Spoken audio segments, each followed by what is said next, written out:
We're live. We're just getting right into it. Through it. Trickle on in. We're early. We're early. We're live. Get off work.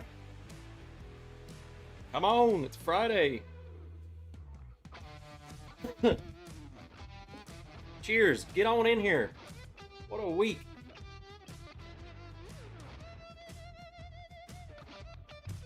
I got a little rock pound in my glass, and I don't know what we're gonna drink tonight, other than we're gonna spin this here wheel. All right? And we will pick based on what it lands on. That's what we're gonna do. I haven't bust out the wheel in a while, and I don't know what to drink. Before we do that, I do have this. We're gonna try that. I don't remember if I tried it on a stream or not. It looks like I did, but I forgot. And it's just been sitting there, and I was like, you know what? I just need to drink that. So we're gonna drink it. What are you guys up to? Come on in here. What's up, everybody? What up? Daniel Barry Sports Highlights. Joe Dickinson says pick. You changed it. It said I could pick. It didn't. It didn't say that at all. It said the wheel will pick. And next week, there will be a barrel pick selection live. With none other than Gene motherfreaking Nassif. We'll give you the exact details of what tasty surprise that he sent us. I don't even know how many different things he sent us. But all highly aged, delicious stuff. You just have to wait and see, Joe, and we're gonna pick one. Or all of them. Well, David and Kier's not here. We're not going to pick three. What up, David Smith? Guy, you got some 19... Oh, I missed that part. Got me some 19. There we go. Corgi, what's up? Got some Johnny Drum. Man, I haven't seen Johnny Drum at the store in a little bit. What the heck's up with that? We got all of the Willet stuff. And... they're going through like the purple Willet tops. The Willet purple top bourbons, the small batch. They've been selling out of it and then getting more. Selling out of it, getting more. The Johnny Drum has been sold out and I haven't seen it. I love some good old Johnny Drum. What up, Steve? Peter? Slapshot? Dang it. Man. Delayed. I'm trying to pull up a baseball game. Just got back from New Riff. Got the new 10-year bourbon and rye. Are they out? They're up to 10 years, huh? I had the New Riff 9-year, and it was so good. So it's just going to be getting better. How much? Obviously, the price of those have got to be going up, right? You know what I'm saying? They keep going up in age. They got to keep going up in price. New Riff in your bourbon.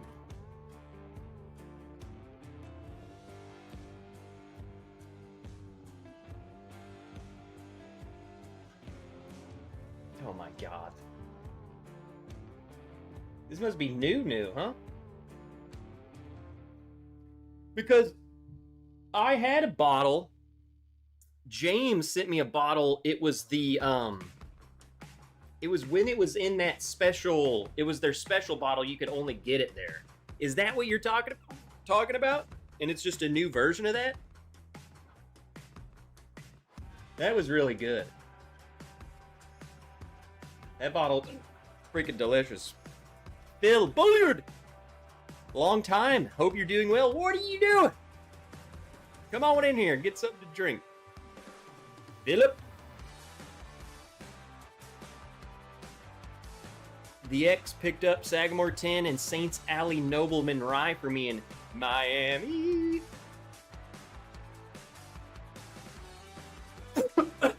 Dude, I'm like dying over here. What the hiccups? That wouldn't scare me. Brick! Those 10-year new riffs are really good stuff. We are in Vegas for a concert, picked up 2 Elijah Craig 15s. I thoroughly enjoyed the Elijah Craig 15. I promise, I'm making a promise, mainly to myself. I already have a video filmed of Elijah Craig 15. I have to edit it. I keep saying it, and then I just don't. I don't have... I say I don't have time. I can make time. Obviously. But I enjoy the Elijah Craig 15. It's much better than... I don't think it's like... I wasn't raving about it, but it's much better than the Elijah Craig 18 is. For sure.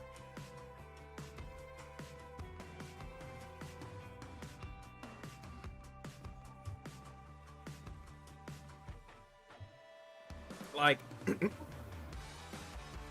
I can see people liking... See, I forgot what I even said about it in the review.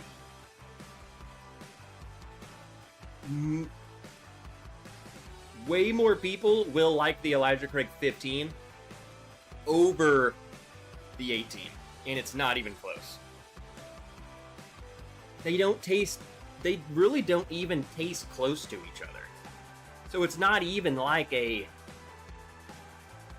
Like, they're almost just not even similar to me. What up, Cameron?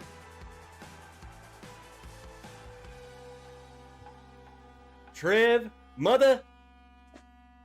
It was Oscar Wilson. You are early tonight. I like it. We're just a little fashionably late. What up, Dustin Pullman? Where's Cece? I'm just in the middle of dying. I go to cough, and then a hiccup hits me in the middle of the cough. It's terrible. Ooh. Oh yeah, Guy. You and Rick, those storms were crazy. I was watching them last night. That was nuts. Like, I forgot what town it was that got hit, but there were freaking 2. Like, on the radar, 2 tornadoes, like, going at the town. It was crazy.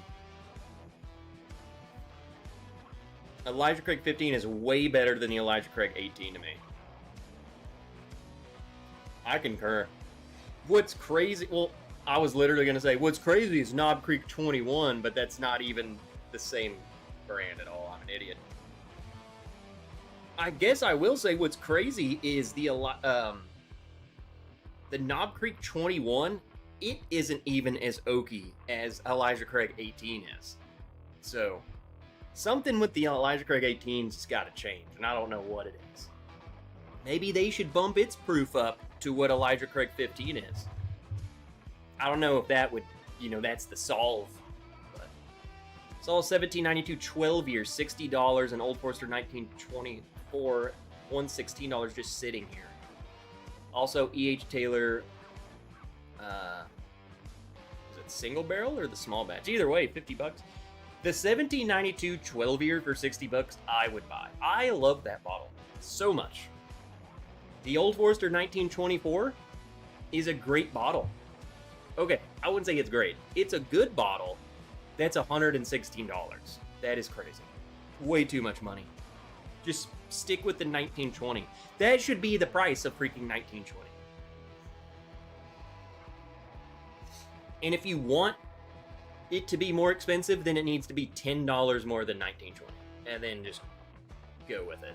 But making it 116 it's crazy. Those guys, dumb.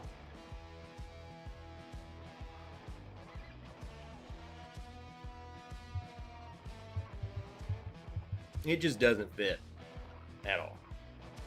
I mean, come on. Knob Creek 12 year is $60. 1792 12 year is $60. You're telling me your 10-year-old bourbon is worth $120 freaking dollars? That's $130 out the door. Yeah, right. You're nuts. You're a criminal. That's just my opinion. I mean, I don't know. Is anyone in the chat right now who will defend 1924 being $120? Because I would be very interested. Someone defending that price for that bottle. I just don't think it. I don't think anyone exists. Unless you're so rich that $120 is just whatever. But if you're that person, you're not sitting here watching me live stream. So, no. I liked the bottle. It's just severely overpriced. What are all these? Why are these games oh, it was just a bug. I was like, why does it say it's delayed? Because I'm gonna put on the Pirates game. It's the only baseball game that's on right now. See the Angels Envy 10-year cash strength for $118.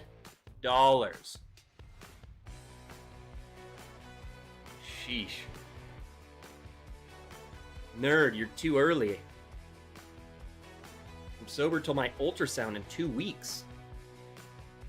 Hey, look at that. I'm down 12 pounds and feeling good. That's it, man. You walking? Clean up the diet a little bit?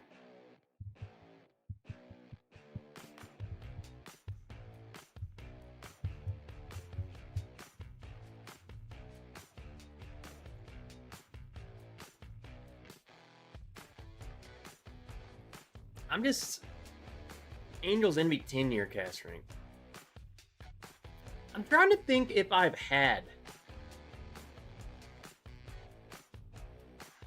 Angels Envy 10-year. Has anyone seen a Heaven Hill bottled and bond pick yet? Pick one up here. Oh no, I didn't even know they had those, to be honest. Heaven Hill bottled and bond.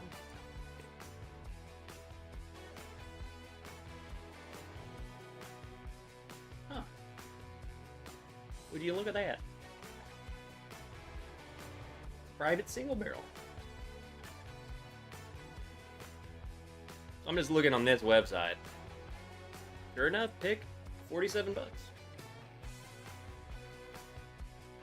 This bourbon is 7 years old. Love it. Huh. I didn't know they had that. I'm running from the naders. JK, I don't freaking run. Yeah, are there more tornadoes today? What's going on? Johnny, love you, mean it, but gotta head out to date night. Well, that's more important. And I have that same exact shirt, by the way. It's honestly a pretty cool freaking shirt. I'm just saying. Just saying.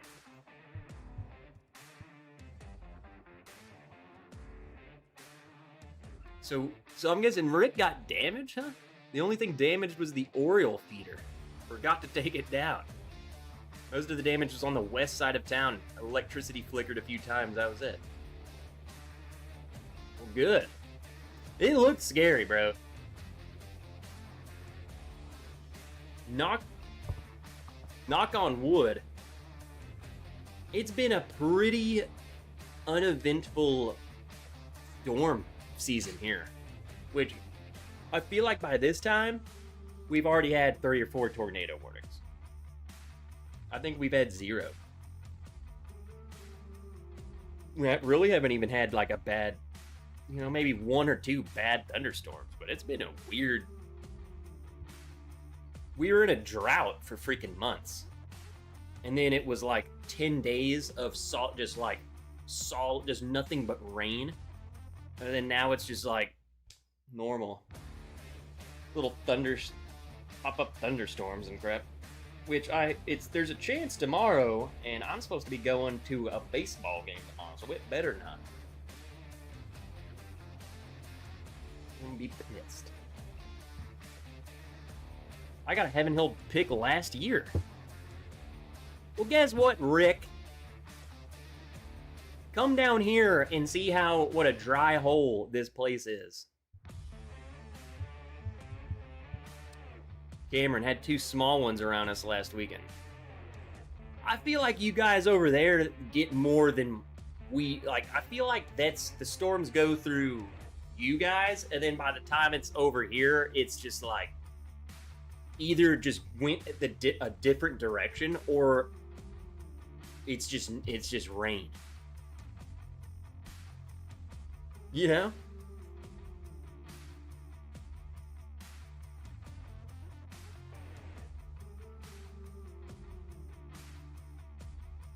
All right, let's go ahead and spin this wheel, and then we'll make a decision.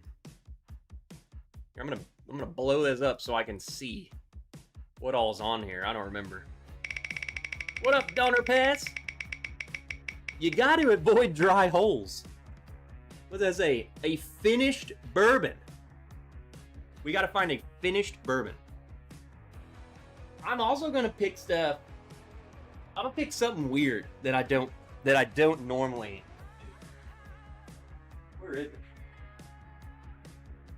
Actually, let me see. Now it's gotta be drink of sooner or later. I'm not gonna finish this. This is one of my favorite bottles of all time. Haystack Needle, 12 years, finished in Cabernet. And look, I'll do a little pour of this. How about that?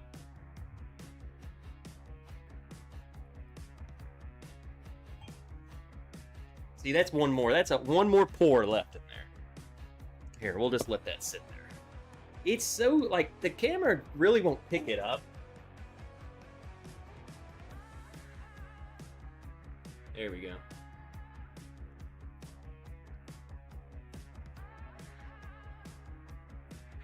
It's pretty red.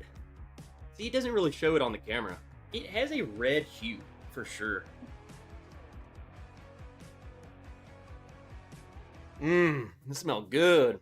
Bourbon South, what up, gang? Let's go! Wish we got Haystack Needles around here. Now, this is the old stuff. This is the old stuff. I believe. Let me look.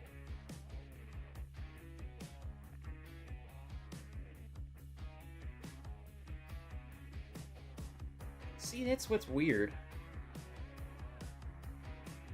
Bottled in Sonoma County. I didn't think they had 12-year-old stuff. I thought this was MGP. Yeah, distilled in Indiana. It's kind of tricky, though. This is why. Let me read this to you. This is an older one, Joe. That's what I was saying. This is when it was still MGP. But it's kind of tricky because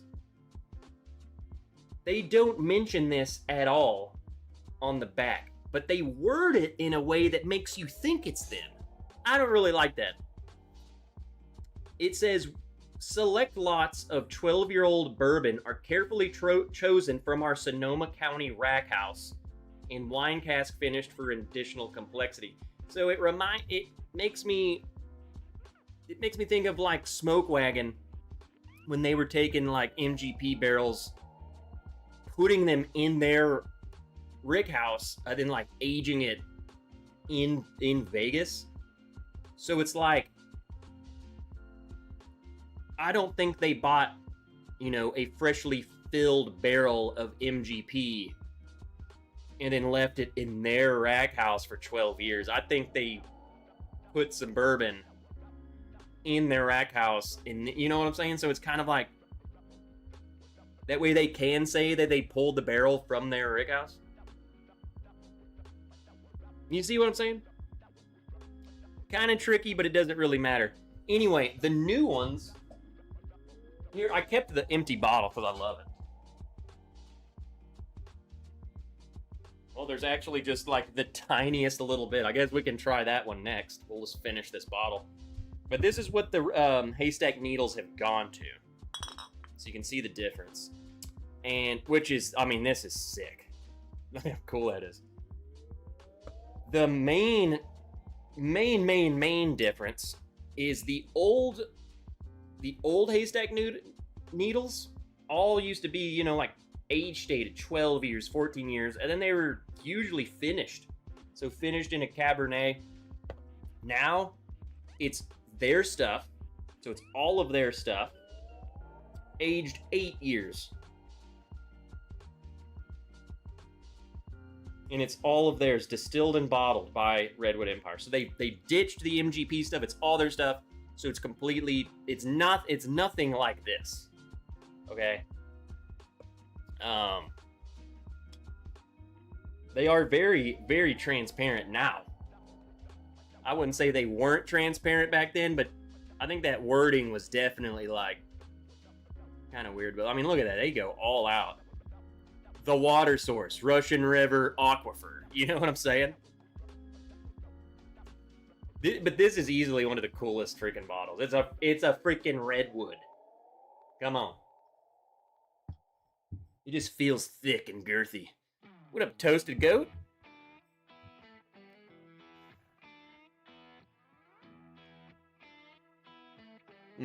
Smells so good. I mean, it's just good old 12-year freaking MGP, which would be crazy. That would be crazy if the Bourbon Wrench were to do a barrel pick that was something around 12 years and from MGP. And for like, I don't know, like 60 or 70 bucks. Probably 69 bucks. That'd be insane. I don't know.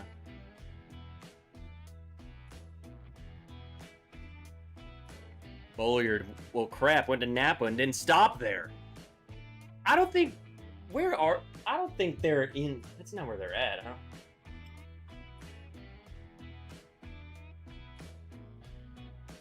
So they're technically in Grattan, California. No idea where that is.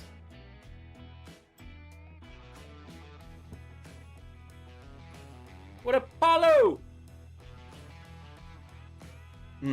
Smells so good.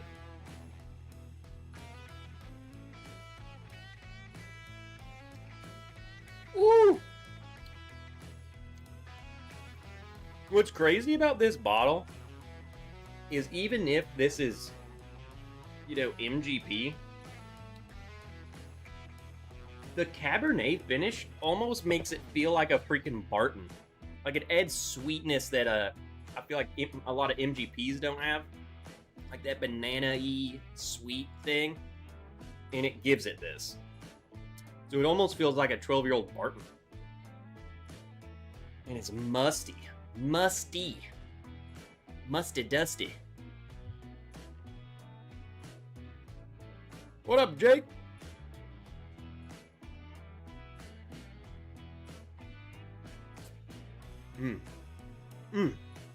Woo!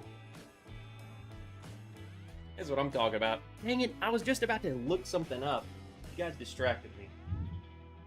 Let me look. It was something to do with these bottles.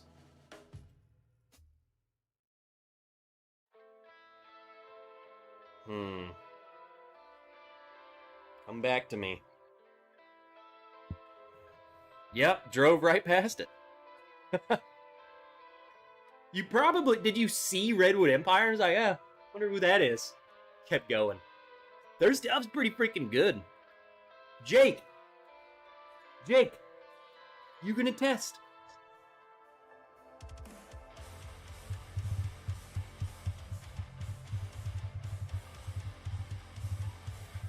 Oh, I knew what I was gonna look up. I need to go back to this text message with Gene. He's way back here.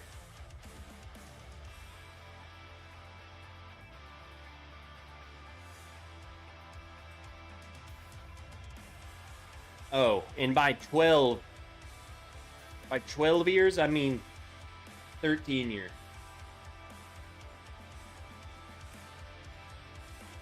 That's your hint.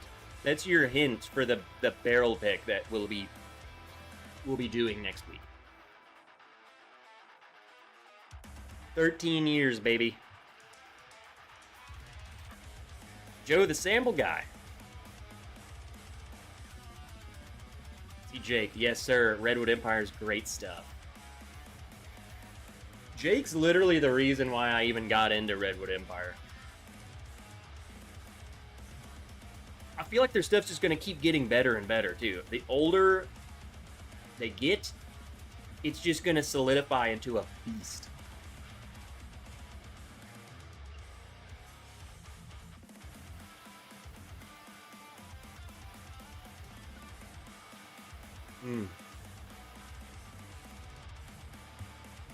Yeah, hit the like button.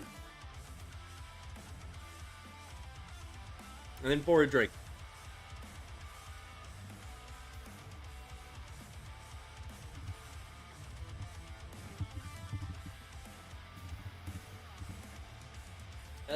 Let me grab another glass. I'm gonna compare the two.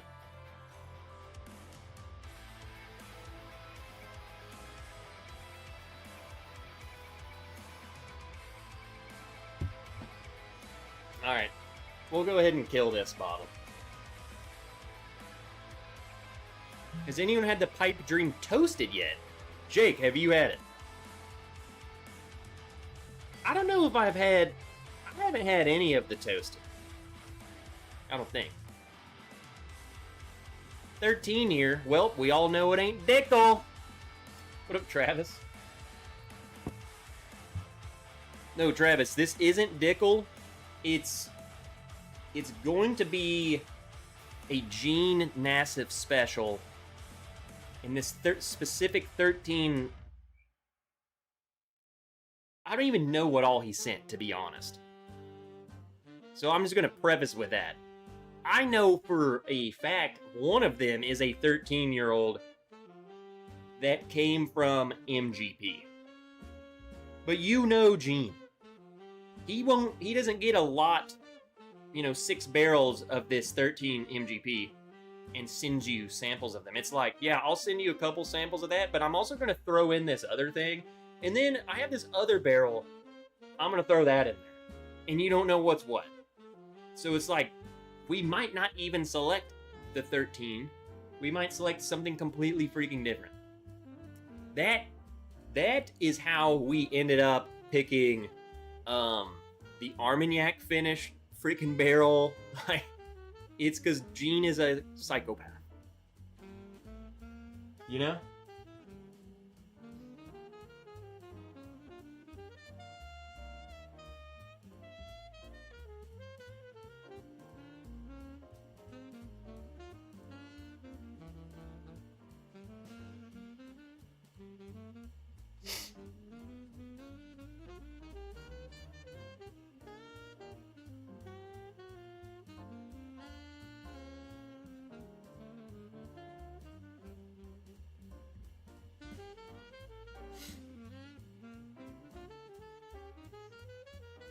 Fantastic. More than likely, 13 is from Smold Smout. Yours, you have to wait and see what happens. I don't even know what's going to happen. So, all I can tell you is Jeffrey Wack knows the details of all of them. And he's not going to tell any of us what any of them are. We're going to taste through them. We're going to make a decision. And then we will find out what the heck we were drinking.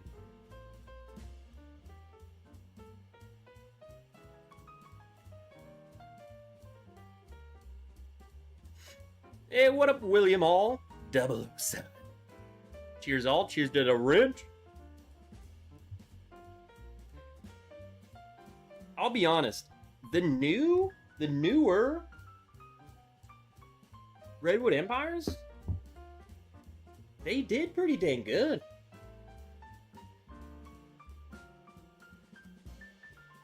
Now, it obviously doesn't smell anything like this. But I think they did a pretty good job at making it special. For being 8 years old, I think they did pretty good.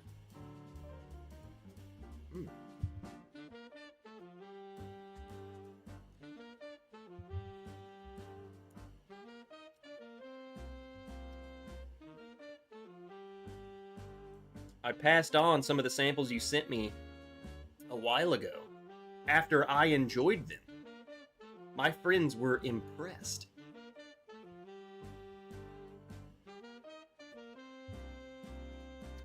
There's no way Travis would offer up anything good. You're lying. Travis? Impressed? This must be a different Travis. I don't know. Can't be Travis. I don't think that guy has good whiskey. Not a single one.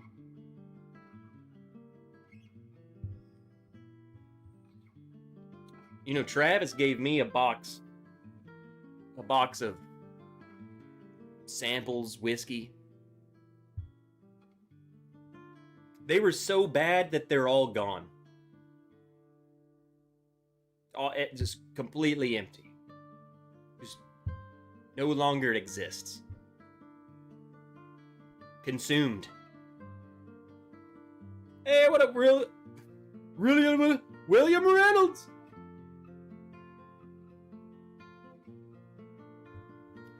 Sugar Kitty.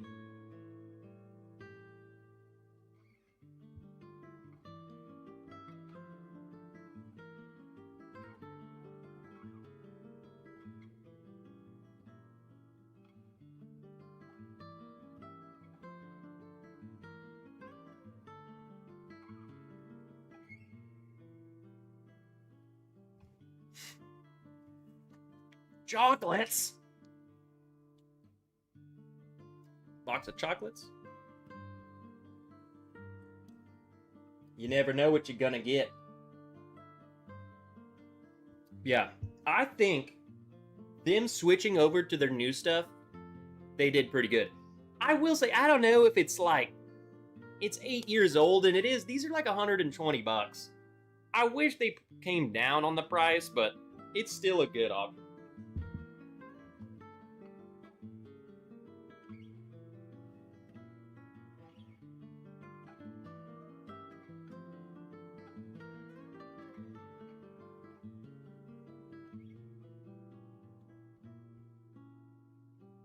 Hold on.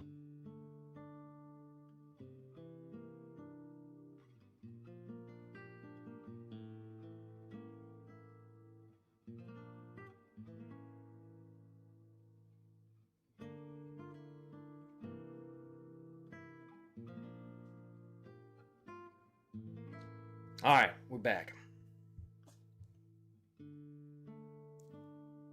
What do you guys got in y'all's glass? Let's do a little Blinsky. The old versus the new is all one. I am sending you the Redwood Empire Toasted. I haven't seen those. Redwood Empire. Dude, didn't they toast like all of them? No. I'm thinking of something completely different. I'm just thinking of the cask. So they did the cask strength of everything, and it's the gray label. I haven't seen this. This is completely new to me. I've never seen this.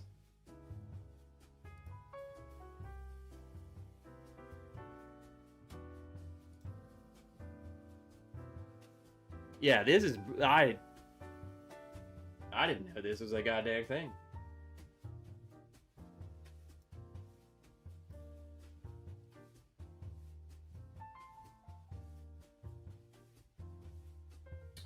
let's see. We have played with the impact, blah, blah, blah. How it came to be is what we need to know. I want to know what it is. Wow. Oh, I skipped ahead. Over the last year, we took our award-winning 4-grain Pipe Dream Bourbon and experimented with finishes across 3 unique toasted oaks: French oak, Hungarian oak, and Gariana. Sampling the progression of oak influence across each allowed us to define the flavor profile developed by each species. French oak provides additional notes of creamy vanilla and subtle sweetness. Hungarian oak imparts bright nuttiness and hints of earth. Earth. Gariana, a white oak native to Oregon, delivers bold tannins and notes of black pepper. So, approachability and balance are our mission. We didn't want an over-the-top oak profile. Like many other options on the shelf, I will say I feel like toasted bourbons get that way. So we decided to marry all 3 finishes together to create intentional, nuanced layers of complexity. Sign me up! Look at this. So scroll down to this breakdown. A blend of 4 to 14-year-old bourbon. So they got their stuff's up to 14. Named after the 14th tallest tree in the world. There he is. Wow, I did not know that this was out or a thing. It looks great. Well, I'm ready. Freaking sign me up. That sounds delicious. Holy crap. Like that seems like something that I get excited about. Other new bottles is like, yeah, I'm sure that'll be fine. This seems like cool. This seems freaking cool. Layers of burnt honey pie crust and toasted pecan. Let's go. Hey, what's up, Janelle? Cheers all. Please raise a glass for my little brother AJ that passed away a couple weeks ago. It's been a really hard couple of weeks. I saw you posted that, and I didn't want to mention it without you being there or without your permission or anything. So I'm glad you're here, and everyone raise a glass. You know, do I got enough? I got enough. Raise a glass to AJ and to Janelle, and we freaking love you. You got a entire family of people right here. So, cheers.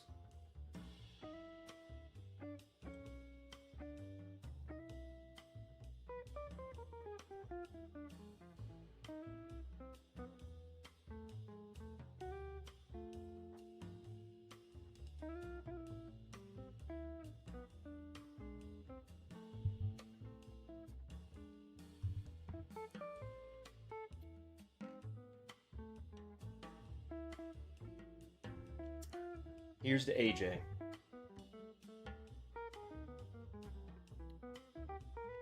You'll carry his memory for the rest of your life, and that's...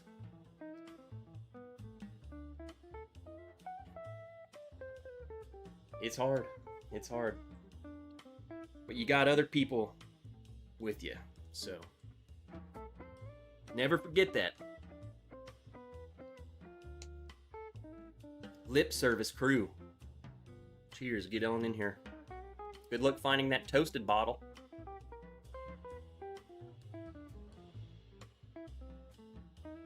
Hope you've been able to... I saw you got out, went hiking the other day, Janelle. Good.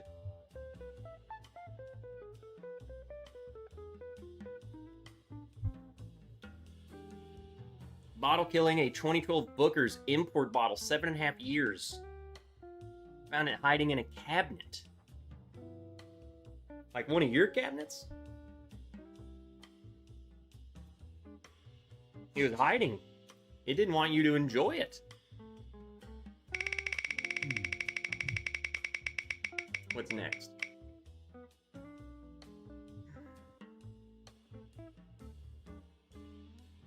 Are you freaking kidding me?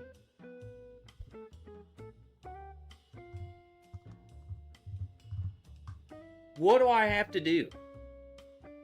Punishment.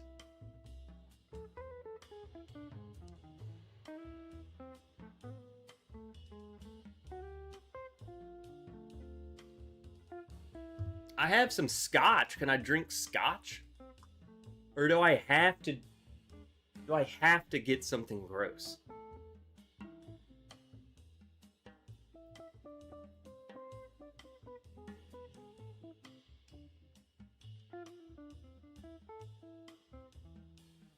What a 49er fan, Matt. Will T! Respin. I like it. That's a first. He said. Someone said it.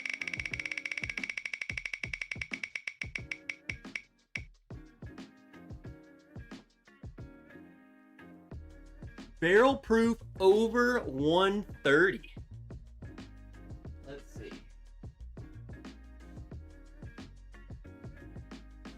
Barrel proof over 130.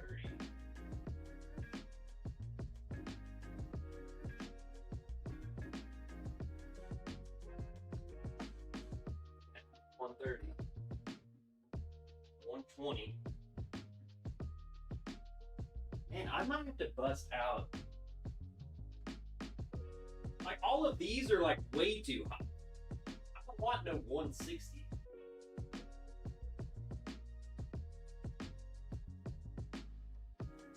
I might have to bust that.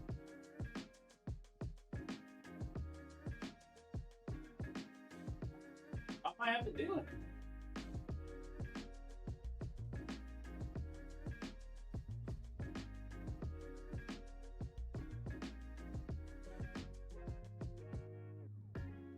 Here, we'll do this. Kevin Campbell's not even here to appreciate it. We got a little bit of stag. One of these stags left.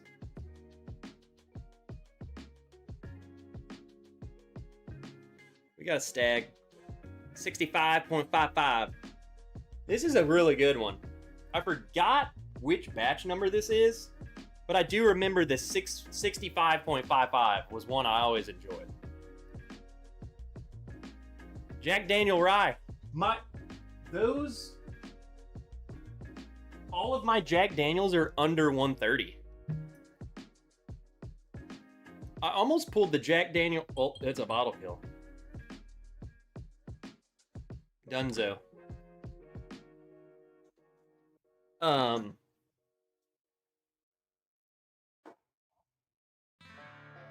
was gonna pull the Jack Daniel bourbon, but it's 129. What up, Wilderness in Whiskey?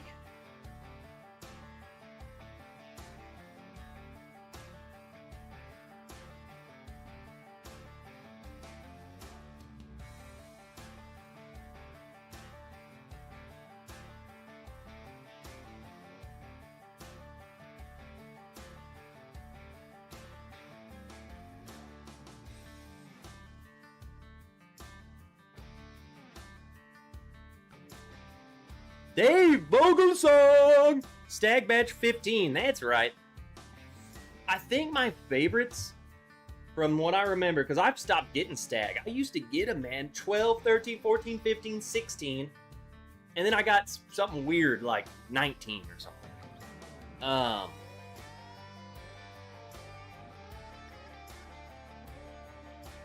Was the 65.55, that's 15? I thought... Well, I guess maybe I liked it. I remember my favorites were like 14. I loved 14. Because it wasn't Buffalo Trace, like that cherry note really wasn't there. It was almost more oaky than you're normally getting with a Stag. See, this one still kind of has that cherryness to it. It smells really freaking good, though.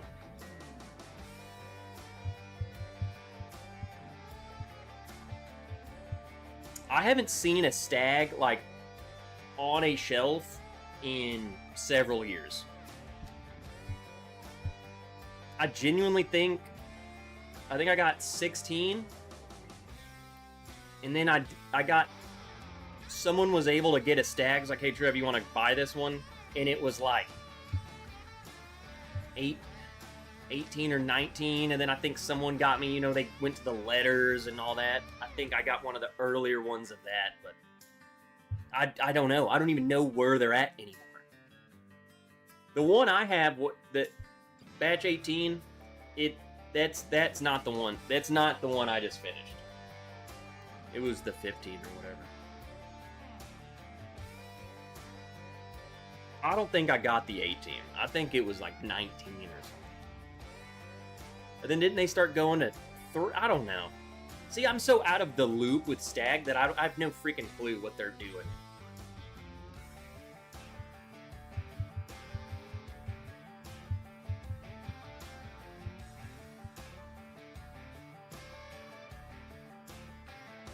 I've never seen a Stag for less than 150. I've gotten all of mine for normal retail price, but that's the thing. I haven't gotten one in years, so it doesn't even matter. Just good old me. Drew, what's the last bottle you bought? Found myself buying less and less. Like Old Forester 100 proof rye. Like just some, like I just buy regular old stuff anymore. I'm buying less and less. I'm telling you, half of this is empty, and I'm just keeping the models there so it looks like I have a collection. I'm not buying nowhere near, 3 years ago, whatever, 4 years ago. I mean, I was going after all the new releases, but that was also the thing. Like, I'm only really interested in getting a new release so I can make a video on it, but I can't get them. So it's kind of like, I don't even want to go to the store. I'm just, saving money that way. That's for dang sure. I go to the liquor store once every 10 days now. Back in the day, it used to be every Tuesday, Thursday, Saturday. I was looking. I can't even tell you the last time I went. Over a week ago. It was probably last Thursday. Steven Cornicelli, I'm here but cheating on bourbon tonight, trying a sipping rum. Flor de Cana.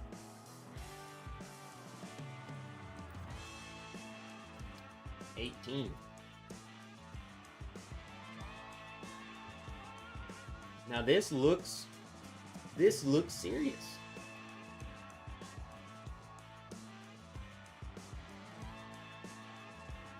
Wow. Stay connected. Get a blend. Splint. Single estate rum. Slow aged. Well, let us know how it is. This guy still likes whiskey? Freaking barely.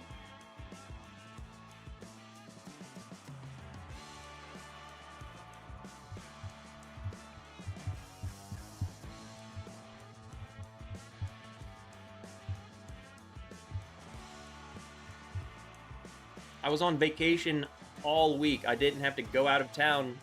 I didn't have go out of town money, but the Enjoy a Quiet House budget was abundant.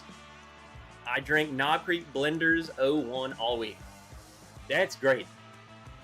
Also, that Knob Creek Blenders, which I have a review of that coming, that bottle's gone. I already filmed the B-roll before the bottle was gone, though. Don't worry. I love that stuff, man. I need another one. And they need to keep doing that. That stuff's good.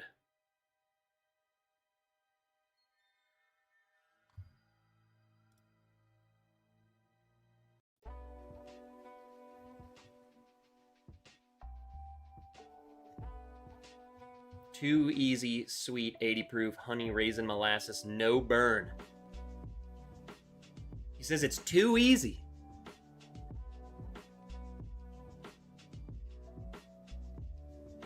I lurked, therefore I was here. Just popped in to say cheers. What up, Odyssey? Hope you're doing good, man. Kind of feels like folks have started sleeping on Knob Creek. Well, they're about to wake up. Well, I feel like they just kind of, it's like everything. They kind of do the same thing for a while, then everyone's like forgets about them, and all of a sudden they just start, like, all of a sudden Knob Creek's like, oh yeah, here's Blender Select, here's freaking Knob Creek 21, bam, punch you in the face, they're delicious. Like, whoa! Good for the pool. I will say, like, a too easy sweet 80 proof rum might be perfect for getting drunk in the pool.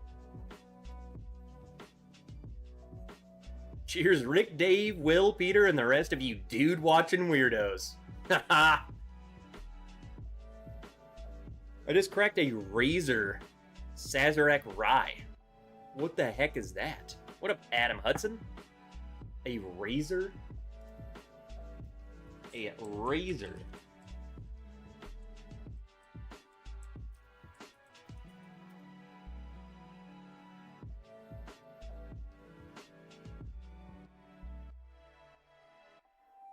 Is this it? Is that a store pick?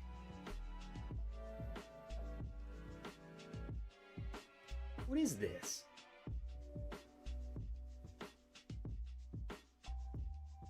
Why does it look like this? What is this?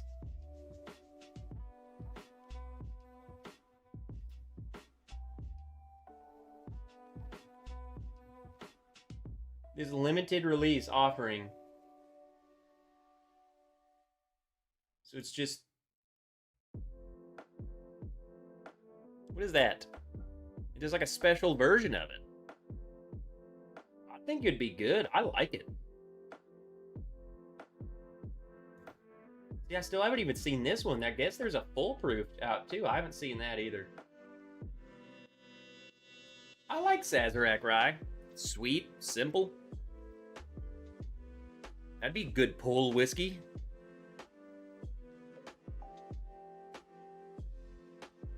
Almost bought a 13th Colony instead. Hey, guess what? 13th Colony will always be there. You went... If you didn't like it, or if you don't like something, don't worry. You win some, you lose some. If it's too easy, pour it in some Coke and forget that there's even rum in there. You know? Then you just get drunk drinking Coke. Lip Service says, you want that Sazerac 125.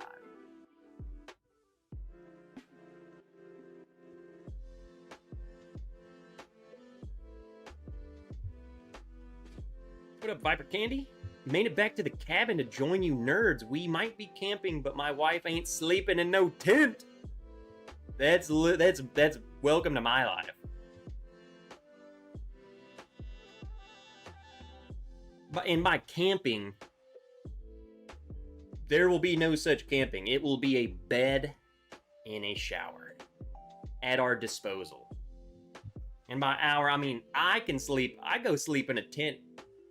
I can go sleep in a sleeping bag in the grass and be fine. But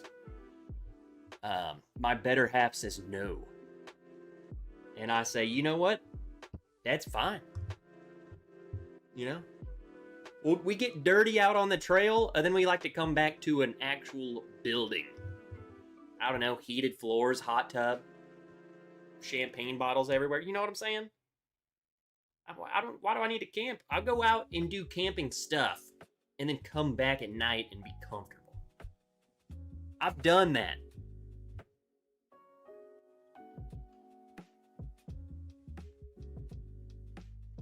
Now, I will say, I think it would be cool, and that's the thing, I don't know, I don't think she would ever want to do something like this.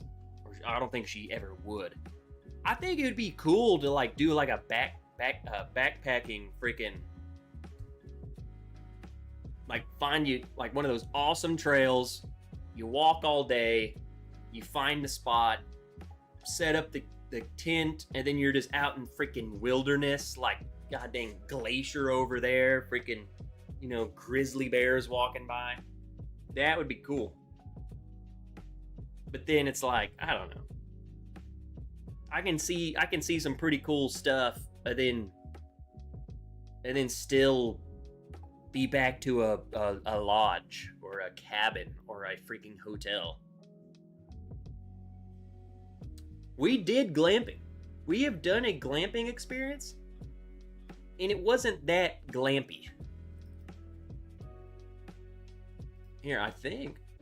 Watch this.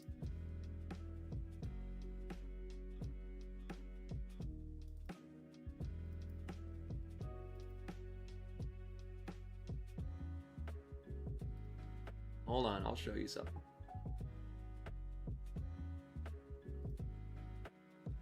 Where would it be? Where would it be?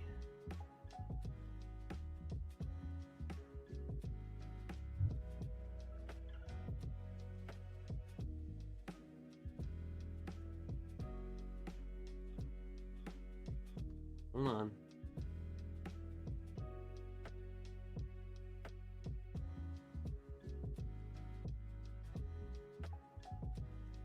Crap, I won't be able to find that photo. I was gonna say, I have a photo of the glamping. Huh.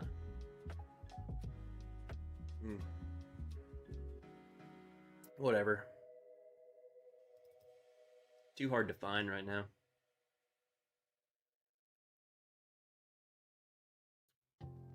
I got too many photos. Anyway, we went glamping one time. Wasn't that glampy. Wasn't that glampy.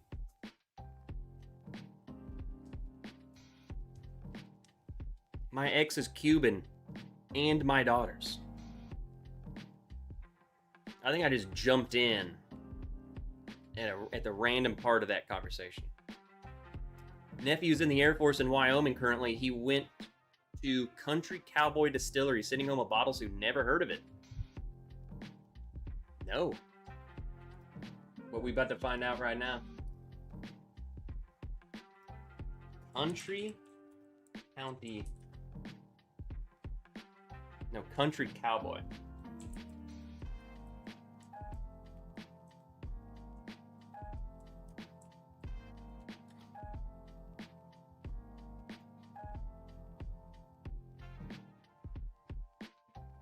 Found it.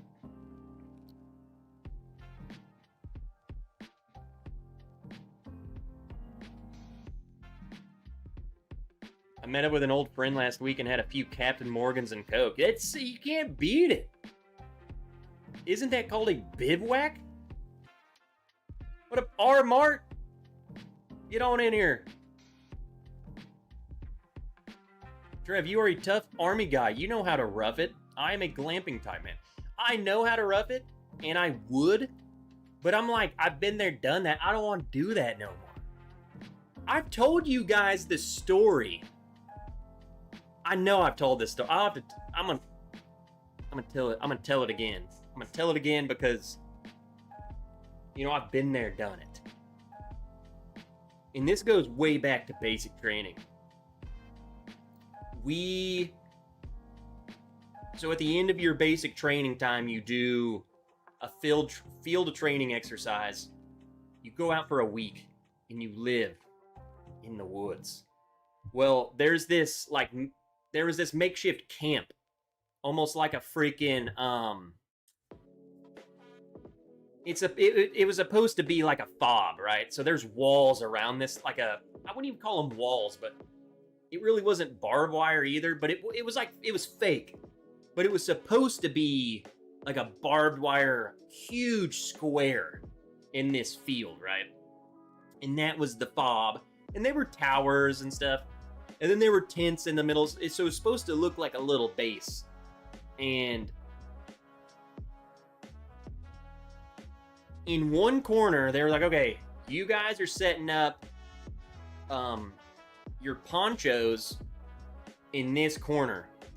So the goal was you take two people's ponchos and you snap them together, and then you grab freaking sticks and crap, and you make a little tent out of your poncho. And dude, it was like a massive thunderstorm coming. You could just see, it's like when the sky is just like black. And they were like, hey, y'all better freaking hurry up and put up your little tents because it's about to freaking storm. So we're just rushing, building, we built a tent city.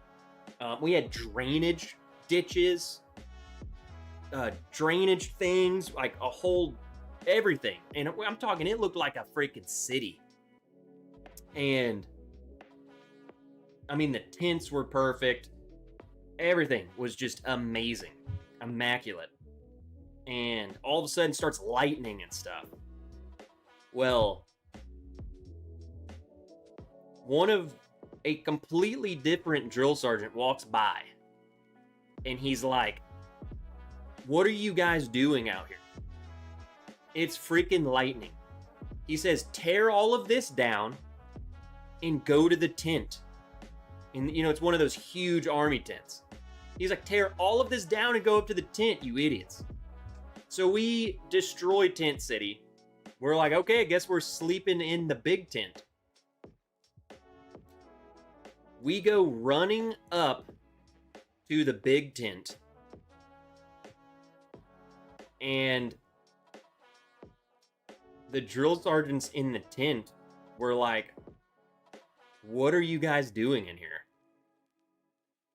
You are staying down there. Go set. It's like, then they looked and they're like, your tents are gone. They're like, go set up your tents. You're not staying in here. So we ran back down there and we start trying to reconstruct the village, and it just downpoured. It was a complete disaster. Mud, the tents were crap. We destroyed it. We destroyed the whole village.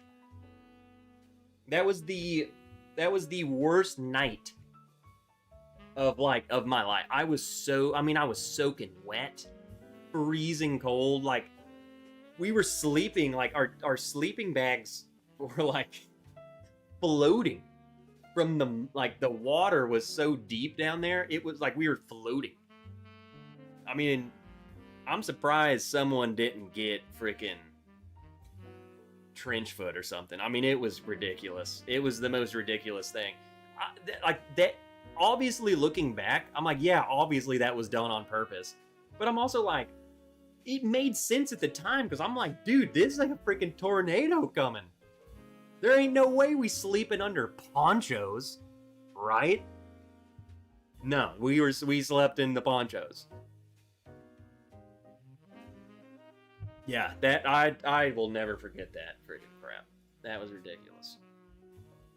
Yeah, they were laughing at. They were sitting in the huge tent, look at those idiots down there.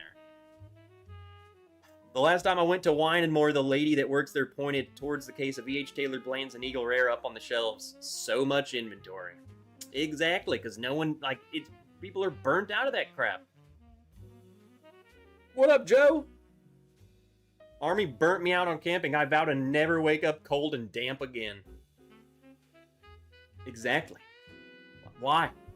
Why would I sleep in this tent again? I don't have to. I'm gonna sleep in a goddamn hotel room.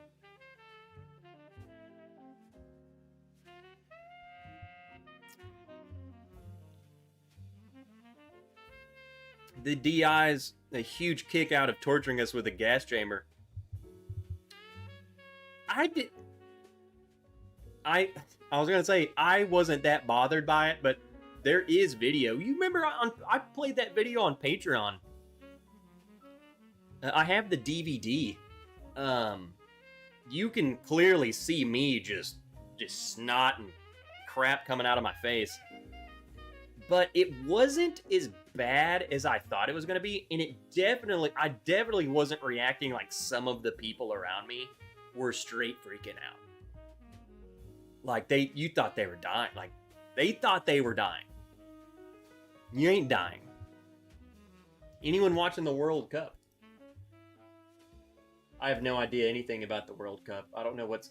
I can't tell you anything about soccer.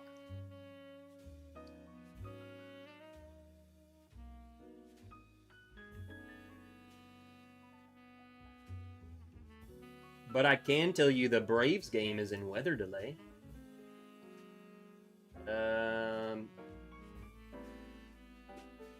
Where is soccer on this? Soccer. Today at 8 p.m. USA versus Paraguay. See, I know what's going. Oh, shoot.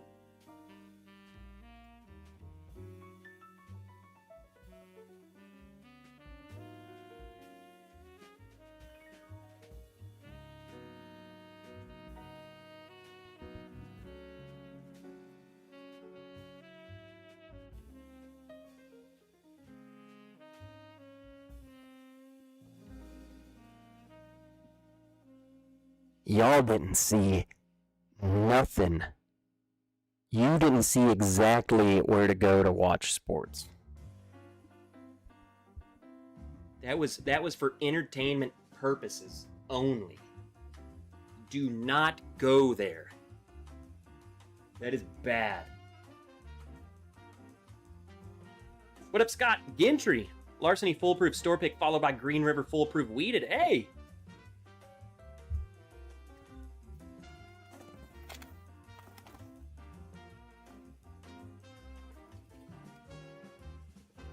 I was going to do this earlier, but now that Scott's here with his idea, let's pour some. Little Green River. Nothing wrong with that. I love that kind of crap. You talking about the tent city, Steven? I didn't love it. Looking back on it, loved it.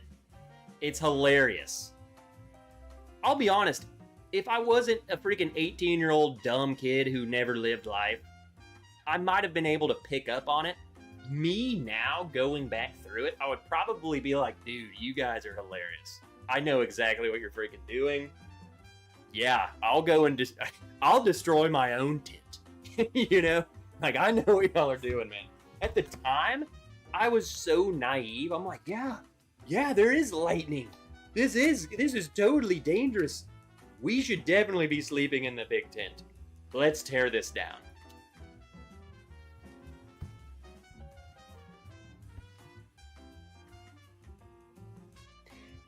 We should have known because it wasn't our drill sergeant. It was some other. You know, each platoon's got their own drill sergeants, right? This was a different one, and he was walking by and was like, what are y'all doing out here? And we're like, they told us to build Tent City. He's like, y'all are freaking dumb. In totally straight face. There was no like, hey, y'all should totally destroy this. No. We believed it.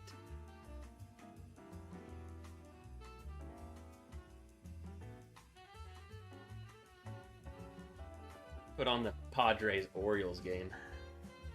Anybody had the juke joint weeded? I didn't even know they had it. I don't get juke joint around here. I always have to get that smuggled into me.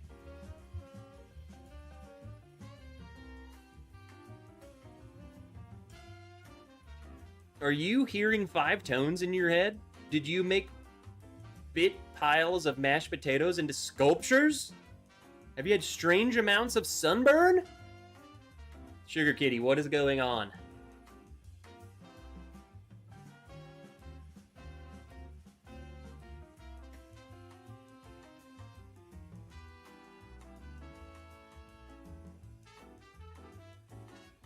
I slept outside enough in the Marines. I would try in a camper, though.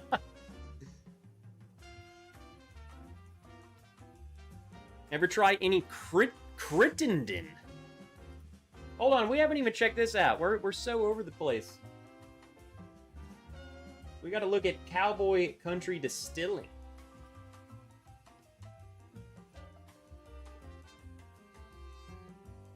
Load.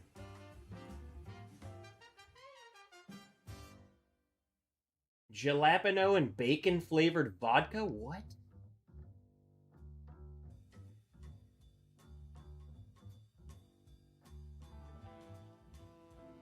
Why is it so blurry?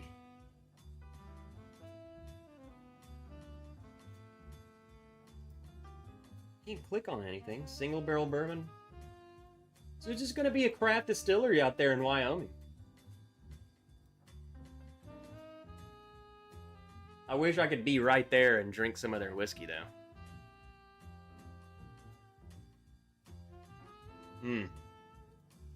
What do we got?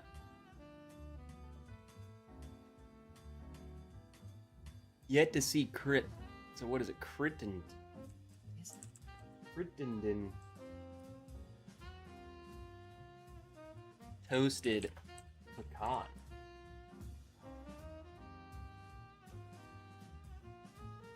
It's on Bourbon Outfitter. You could buy it.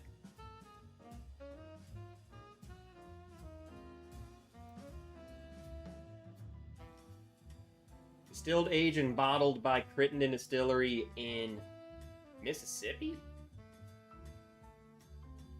I've never heard of this. To be honest.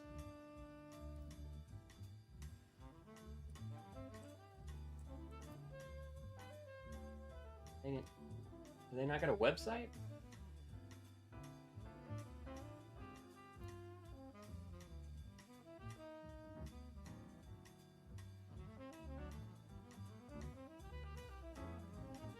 They got an Instagram page.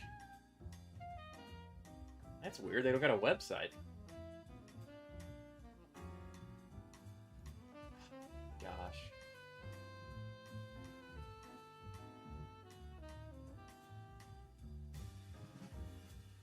I don't know. What do you guys know about this? What do you know about that? Obviously, multiple of you guys know about Crittenden. I don't know. Is it good? How do y'all know about that? Elijah Craig, go get me some grid squares, squad leader.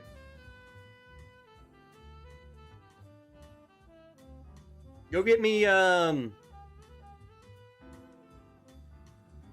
need you to check for some soft spots on the striker. We need blinker fluid, and we need batteries for the ACOGs. Go.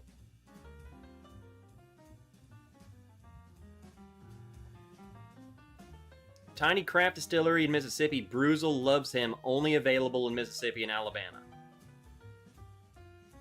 Miracle. Hey, what's up, Miracle? Your bestie, Bruzel, promos it, and he's done barrel picks from there. Okay. It makes sense with the lack of, like, info, but the high interest. I'm sure they're good though. I like because you better believe though that there's people out there. You better believe there's people out there that, like places like Crittenden, that probably don't have the reach or even the ability to make a reach, but their stuff's really good. Didn't he just open the Green River Toasted? Yes, Scott, I'm just smelling it. Let me try it, dang it. Scott's like, drink it, Trev, drink it.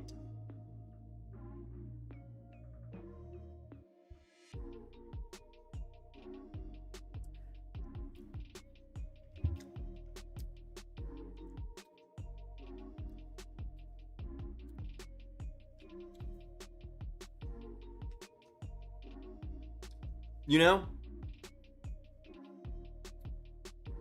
I think the thing about Green River, and I don't know if this is going to resonate, or if you're just going to totally understand. The thing I like about Green River is that dang near everything that I try from them is just good. It's like, to me, it's the quintessential, the perfect middle of the road. Like, almost like the benchmark.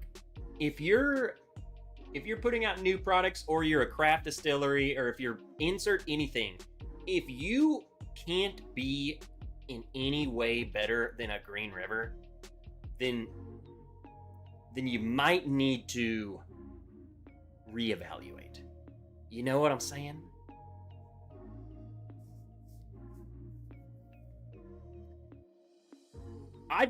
This isn't the toasted. This is the wheated bourbon.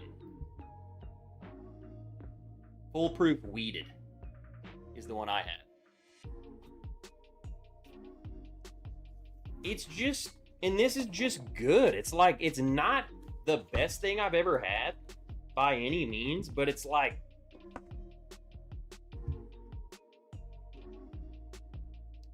this is what you want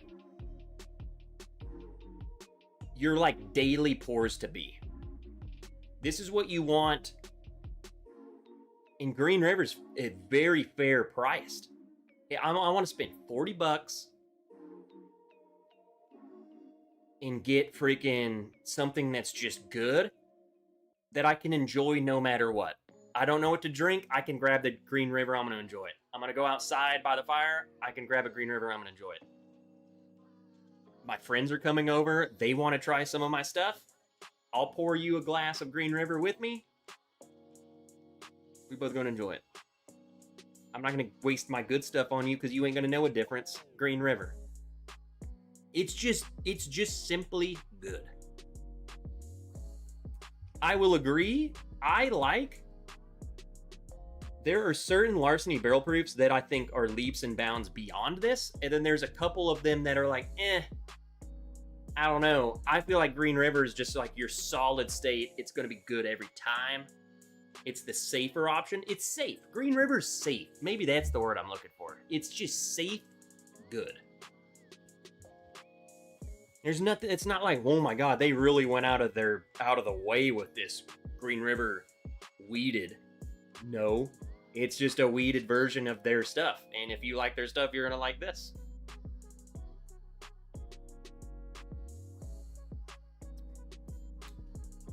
So it's softer, a little more vanilla. You definitely can tell it's a wheater because it lacks some of the spice. It's like, but it makes it for such an easy pour. I think it's really good.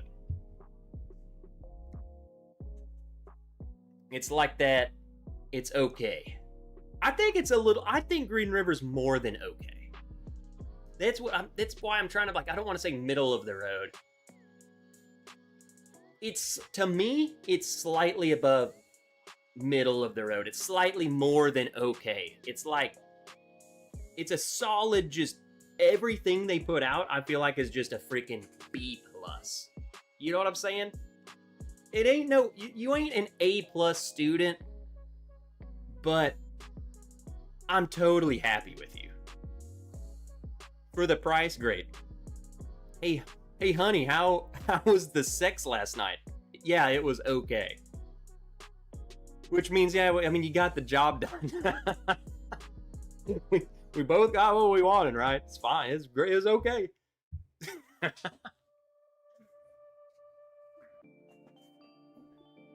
I mean, I guess it's like, it's more than okay. Because that being just okay is like, man, I'm kind of glad it was over, but it was fine. I enjoyed it. Like, I don't want this to be over, you know? Yeah. That's our new tasting notes. On a scale of 1 to how was the sex last night? Every pour can't... sex last night. Every pour can't be stacked. It's true. Have you got the Still Austin Red Corn yet? Lip service. I can't get any we don't get Still Austin here, which is wild to me because I'm probably closer to Still Austin than half of you, most of you. It's like an 8-hour drive for me. We don't get it here. I'm one state over and we don't get it. We don't get any of their products. So, I don't know. I would love it because still Austin cast strength is some of my favorite stuff ever. I love that freaking bottle. The Green River Honey, pretty good, not great. Now, okay, the Green River Honey, which I did a review on it too, because Green River sent me that bottle. Haven't edited it, by the way. Just call me a failure. That bottle's okay. That bottle is okay. This Green River Weeded is good. B+. The honey, I would say, is a B-, but it's a B. They're all B's. I feel like Green River's a B. It's just, for the price, it's kind of hard to beat, but it is what it is. It's not gonna knock your socks off, but you know that you're gonna enjoy it. The honey's less than 25. Again, it's like for the price, it's like, man, the price gives it bonus points. It could be a lower product. Like if it was $50, I would say they're scamming you. But it's $21. It's like, I mean, for $21, that's a pretty good bottle. It's okay. It'll get the job done. Paul P. Hope everyone is doing excellent. Remember, life's short, so drink the good stuff. Abso-freaking-lutely. Paul P. Freaking love you. I can get still Austin, and I guarantee you are closer than me. That's what's wild. Peter, you're not even in this freaking... You're not in the same country.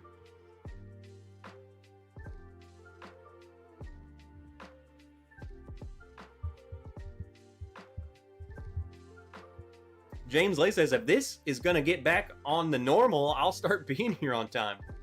But I started at 5:30. James Lay's like, what the heck is happening? Hey, I was live last week.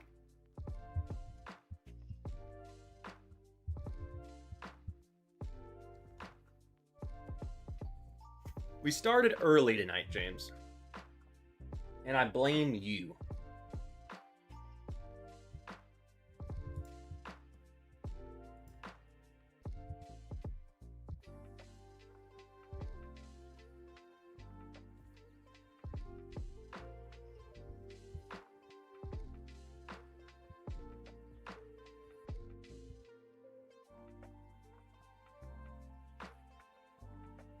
What up, Biking Bourbon? I don't want to pay over $100 for whiskey anymore. Life is expensive and I'm not always that much more impressed. And you know what, Steven? I'm right there with you, man. And you know the issue? Again, I have to edit the video. But in my Knob Creek 21 review, I have an entire segment about that. I'm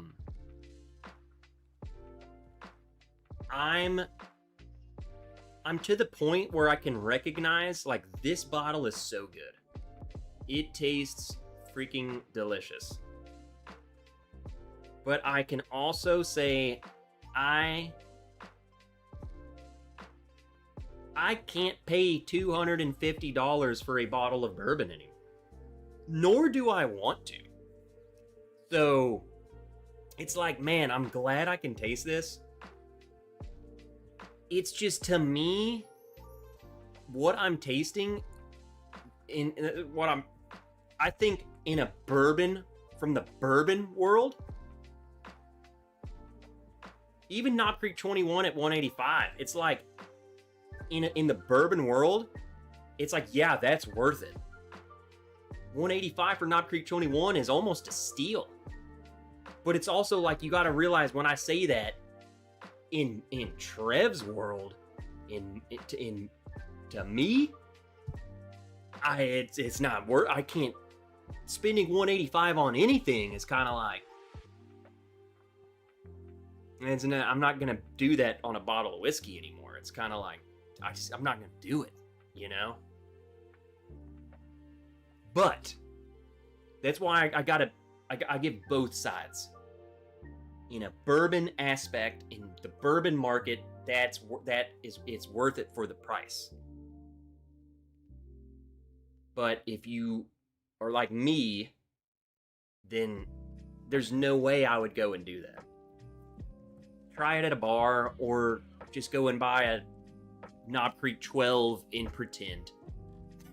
You know, drink enough of it and it'll taste just as good. Paul how's Willie doing? Willie is fantastic. So the plan, get this, guys, get this.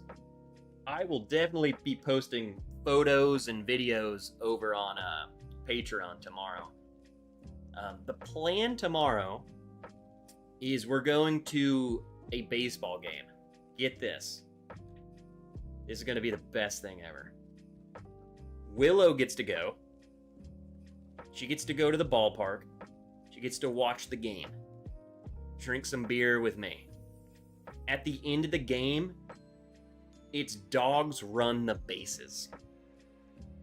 So you better believe I'm taking Willie out on the bases. She's gonna run around the field. That's the plan. That's the plan. She's never done that. She's never been on a baseball field. Why would she have been on a baseball field, you know?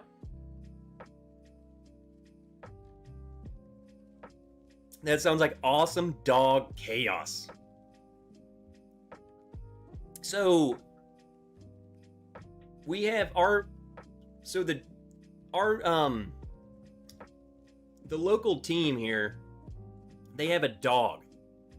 It's like the team, it's not even the team mascot, but it's like the team dog. But they fully embrace this guy. So this is his birthday week. So they always do this birthday promotion. They have like special freaking jerseys for the players. Dogs can be in the park all week long. It's just crazy. It's like a full-blown dog party at the ballpark. So it's really cool. It's like the groundskeeper, like one of the dudes, it's his dog, and he just like, he'll drive around the park with the dog. Great time. What up, Stacy? From the Bourbon Trail. I saw you, I think that was you. You posted a picture of you at Woodford. What's your favorite place you've been to? Just overall. I liked Woodford's Distillery. I thought it was pretty cool. Their tour was pretty cool. Paid $2.30 for Blanton straight from the barrel. Haven't popped it yet. Will I be disappointed?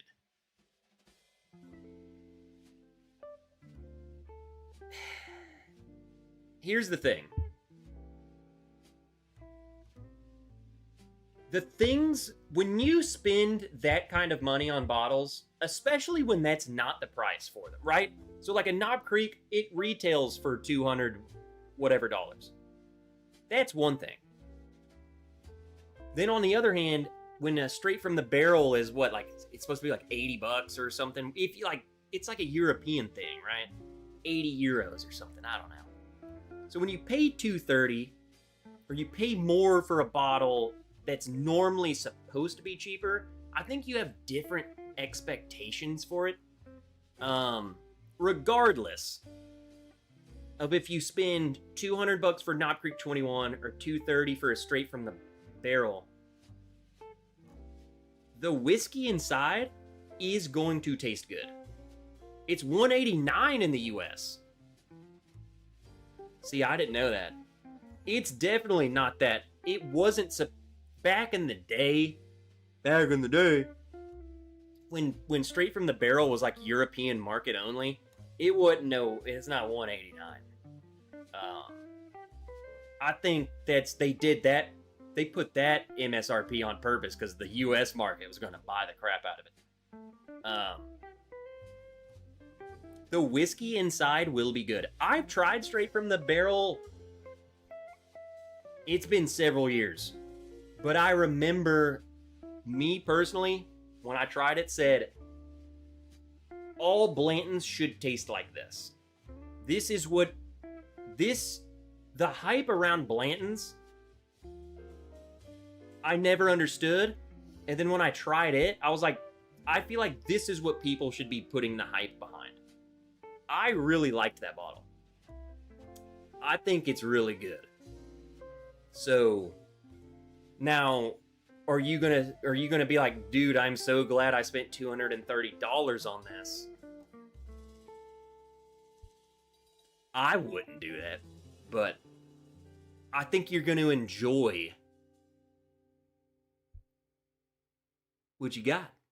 And that's all you can. You already spent the money, so you might as well enjoy it. And I think you're gonna.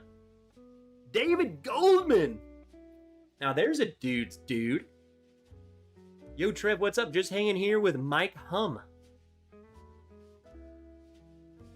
Mike Hum.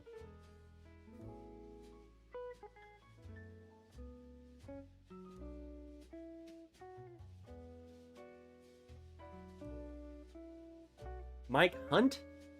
Or Mike Hum?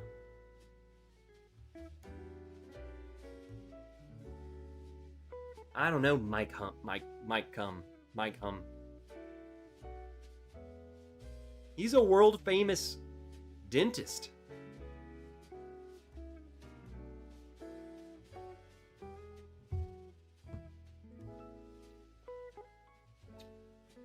That is facts. Mike Hum.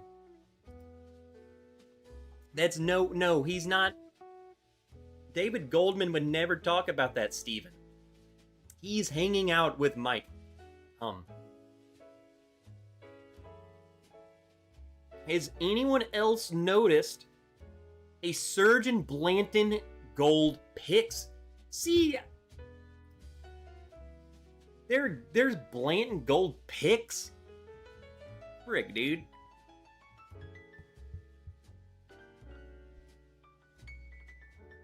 I don't know. I haven't even seen a Blanton's Gold around. Like, the one I got, I have a Blanton's Gold. It came from Europe. My buddy got it for me in Belgium. We don't get it here. I don't know. I kick myself every time I think about all the 14, 15-year-old Knob Creek picks I passed circa 2018. Dude. If I could go back in time, I would never pick anything. I would pick something way cooler. But if I could go back in time in a whiskey, let me preface this, because of course I'd go back to when Colonel Taylor was hopping off his train at Castle and Key, or something cool like that. Let's preface this: if you could go back in time to a time where you were already into bourbon. So not during your lifetime. Not like, oh man, I would go back when Pappy was just sitting on the shelf. When you knew whiskey, when would I go back and what would I get?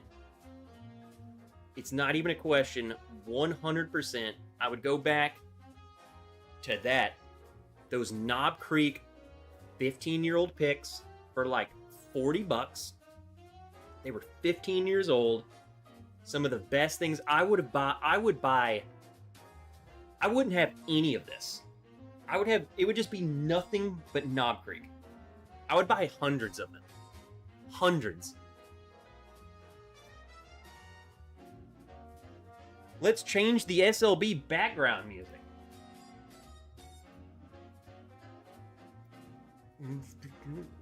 I did it first.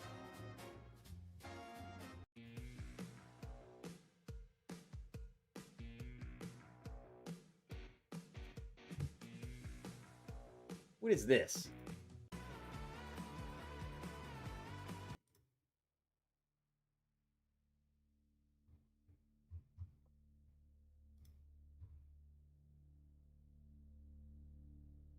I want rock.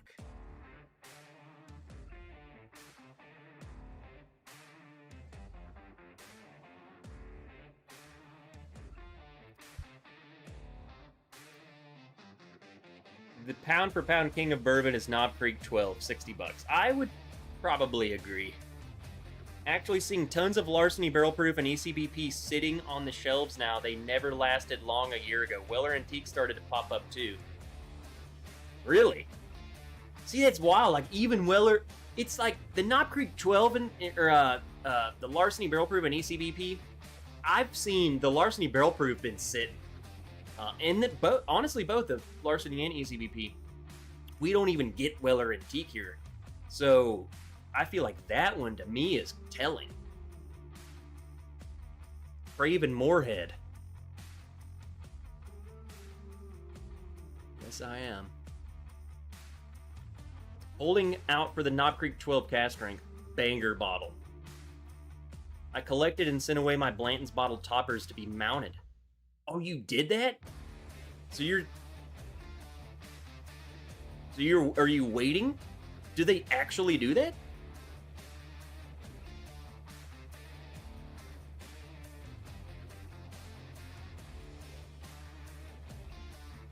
I have some Blanton's Gold, usually use them for trade bait. But even in Bourbon Dry Ontario, everyone has them. Guys, I think we're actually seeing the shift. We're seeing the change. I think we are. I think it's happening right before our eyes, and I think we're just too.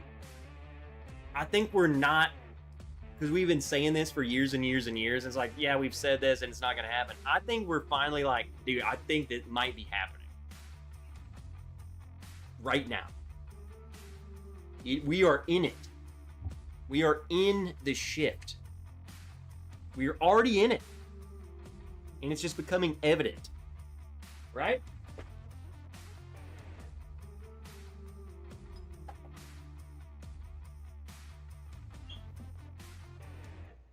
Give me an amen. Let's spin the wheel.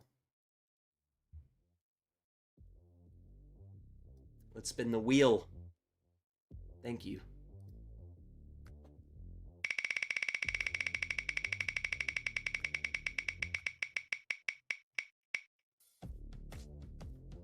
I've already done a finished bourbon.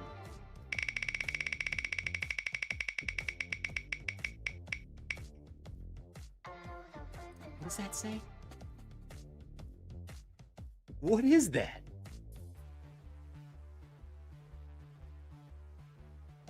What does that say?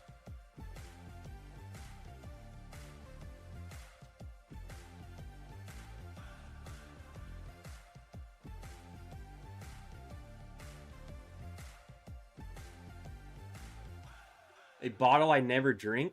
No. It's right there. Malort?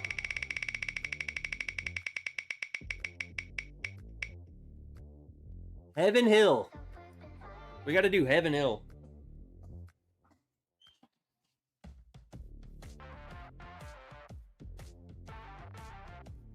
Well, here's two with one stone. What am I got any more?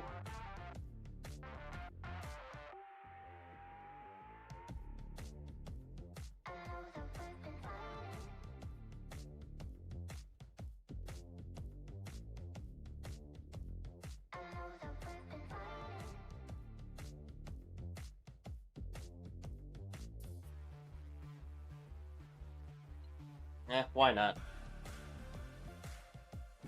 Here's a double whammy. A bourbon I never drink. And Heaven Hill. Kevin! I already drank Stag Jr. You missed it. This is their, you get this at the distillery, but look. The blend. 23... single barrel, 1783, bottled bond, and the black. It's just a blend of freaking everything they have. The boom is over. I seen the Star Hill on the shelf in Texas. What up, Porky?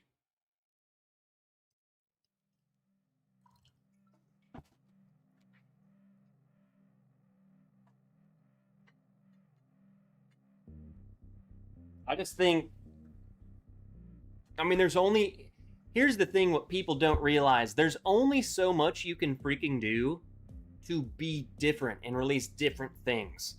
People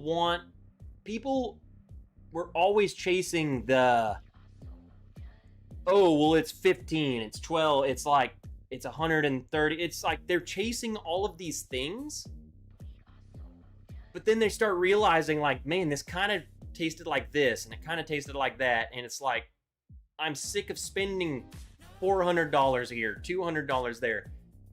Once the vast majority of the people have gotten the FOMO out of their freaking system, then that's when the bubble pops. But when there's still people with FOMO, they're going to still go for it. I think everyone is tasting this stuff, have spent money on this stuff, have spent a lot of money, like on one singular bottle, not as a whole, but like they've spent $300 on a bottle, and they're like, why the freak did I do that? And I think it's just catching up to everyone, and it's like there's nothing. That's all they're putting out. There's nothing for anyone to go and get anymore. It's not. It's like, dude, wow, another 15-year-old bourbon for $400. Like it's gonna taste just like the last one you put out, and I don't got $400 to go buy it. And guess what? Now stuff's sitting now, and then I think that made them ramp up. Like, well, let's put out more blends, and then people got blends, and they're like, dude, this is like, it's fine. Like, I don't. Why are people freaking out over this? And then now that all of the people who, man, I wish I could try the Blantons, they get their hands on it, and they're like, man, I really wanted to try this for 3 years, and this is what it tastes like. It gets, the bubble's bursting because people are finally tasting the things that they've sought after for years and years and years. When everyone was trying to tell them, like, dude, it's not worth it. It should be a bottle that's sitting there. And guess what? You are seeing it sitting there because that's what it is. I think it just takes people trying the things, and they will learn for themselves. You know what I'm saying? Rock Hill Farms is more overrated than Blanton's. What's crazy, David, is that's the only bottle from that mash bill I've never owned.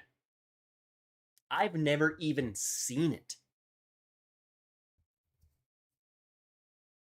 I got the Hancock, got the Elmer,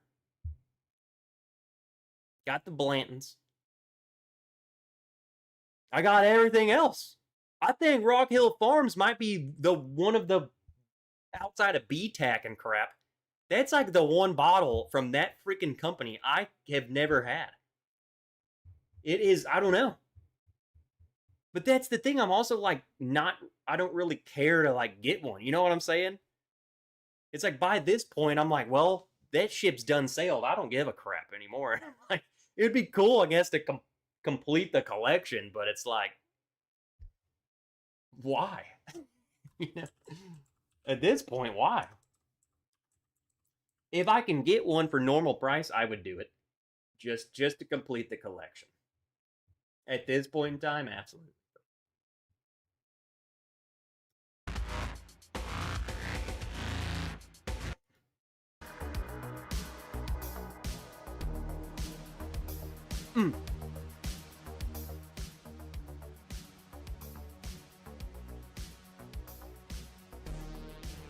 I will agree. Elmer for $40, I enjoy it. It's one of my favorites from that lineup, for sure. Elmer T. Lee. But for $40, that's it. $40. Normal price at one time was $65. For the Rock Hill,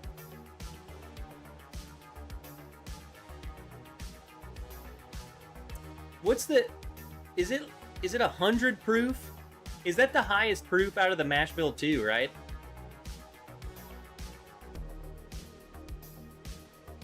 Like it goes Hancock, Elmer, Blanton's, Rock Hill.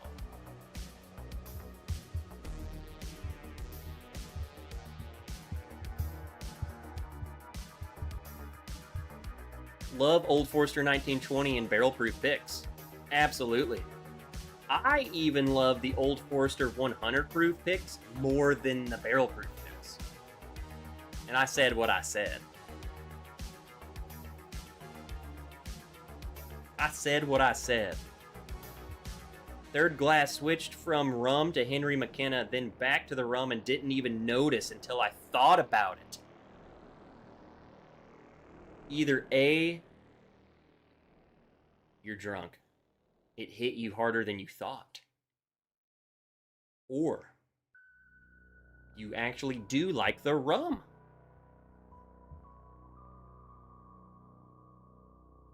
Have you tried the Hard Truth weeded bourbon and weeded bottled and bond? The only Hard Truth, and it actually might be empty. I had the Hard Truth rye, so I can't speak to the bourbon. The Hard Truth rye was so freaking good, dude. So I'm sure the bourbon's pretty good. Well, you said it's excellent. Well, there you go. The rye was phenomenal. That's an outdoor pour. The rye was. Just go sit outside. Fruity. Oh. What up, Ed?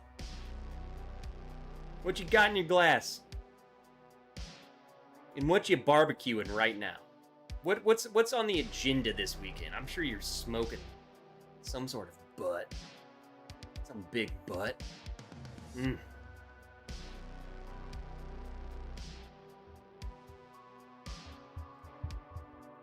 I'm putting the Old Forester 100 pick from the distillery in the Old Forester birthday bourbon glass. Oh, you meant like the bottle. I thought you meant like you had a birthday bourbon glass. It says birthday bourbon. Isn't Taylor Mash Bill 1? Yes.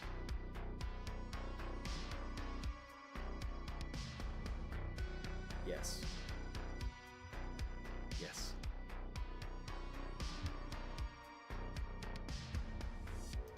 Haven't had Old Forester 100 pick. Banana Runt City. I see what you're saying. I've had a couple, and one of them I would say nailed it. It was a Banana Runt City. I've had another one, and it was much more like...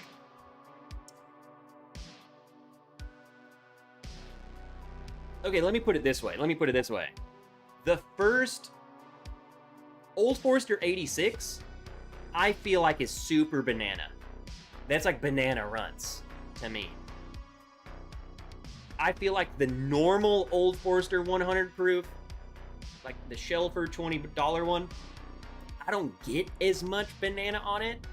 So I would say that first Old Forester pick, it was like an Old Forester 86 proof at 100 proof, in a way. Not the exact same, but it was like that level of banana. The other one I had was much more like, it was like Old Forester 1920, but at 100 proof. If that makes sense. The way I view them. You know, you can get some banana on like all Old Forester, but at which level of banana? I love the banana though. Give me a Banana Runts bourbon. I love it. I love getting that note on bourbon. It's probably one of my favorite notes to get is the banana. Like, ooh. That's just me personally. Plenty of fantastic shelf whiskey, rare breed, Old Forester 1920, ECVP, Jack Daniel's Barrel Proof. I think that's even kind of what I built this channel on, was just like, there's so much good stuff out there that it's like, but that's the thing. People aren't just chasing it because they want... If you wanted something good, then you would just go and get rare breed. It's the idea. It's the FOMO. It's the, well, I haven't tried it. What does it taste like? And I understand that, because it's like, I'm the same way. Like, how do you know that that's not your favorite bottle ever if you ain't tried it? That's how I was. It's like, you got to try them all. I want to try every distillery. I want to try every brand. I don't care if Trev tells me Blanton's overrated. I want Blanton's for myself. And that's what I always try and encourage you to do, is formulate your own opinion. Try it. Literally try it. And then I feel like we all come back to where we're at now. Once you try it, it's like you stop chasing, man. Try them, you stop chasing. So there you go. That's why I'm like, just go. Go do it. Just go do it. And I'll be here waiting when you come back. And we'll talk about Old Forester 1920. You know what I'm saying? I'm sorry I'm not reviewing Russell's Rick House because I can't get it. And I can't afford it. Come back and I'll tell you all about Russell's Reserve. The one that's on the shelf. That's delicious.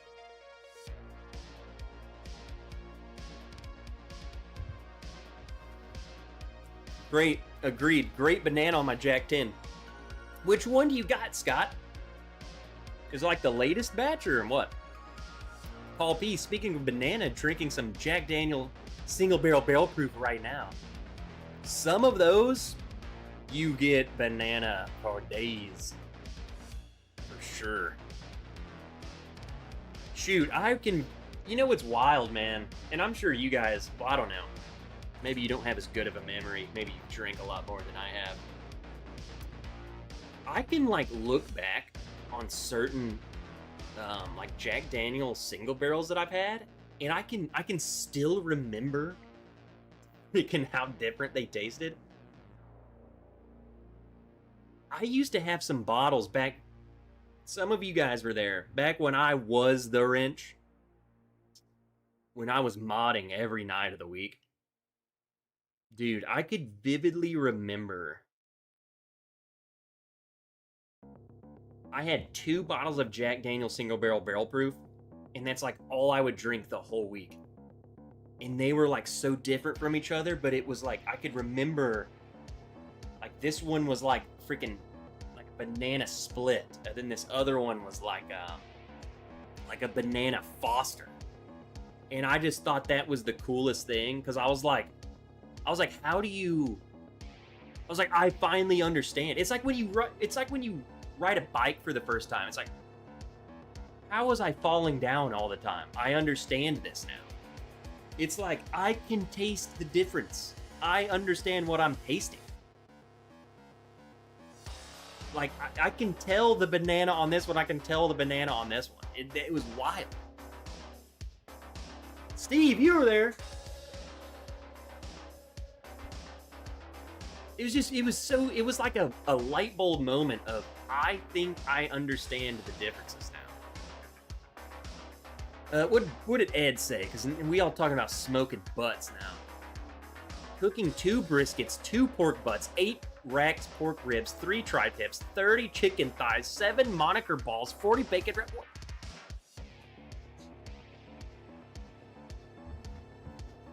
What's going on at Ed's house? 40 bacon wrapped jalapeno beef ribs and sides. What is... Ed, where are you at? Where you at? I'm sure there's a flight from here to there. I don't know, early morning. You know, I could get there by the time it's done. Jesus. He's in SoCal. I could be there early afternoon. Jesus. What's everyone smoking with? Oak, hickory, Costco pellet blend. See, I do not know how to smoke anything. I can just grill. I got my Blackstone, and I got my freaking... I got my gas grill. I don't got a smoker. And I'm proud of it. But man, I need a smoker, man. Ed is smoking on Reg October. Jesus. Which is why Max Proof for Match Bill 1 was confusing on the Rock Hill comment. I was saying Rock Hill, I meant Mash Bill 2. Get a Traeger, make smoking idiot proof. Just don't tell your wife. So, what are they? Is a Traeger's expensive, right? Is that the little? Isn't there like a little? I don't even know what they call it. It's like a golf ball looking thing. Is that a Traeger? Get a pit barrel cooker. Start smoking. Mama will be very happy. What up, Dram It All?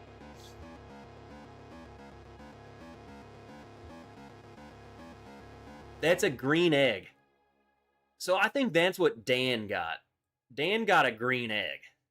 Big green egg. That's what he got. How's that?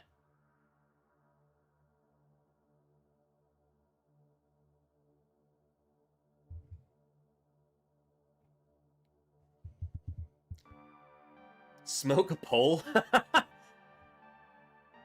Wait, the green egg is expensive, but a Traeger's not?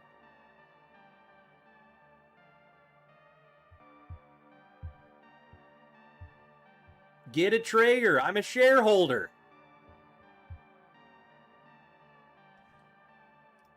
Where do you get a Traeger at? Traeger pellet smoker, right?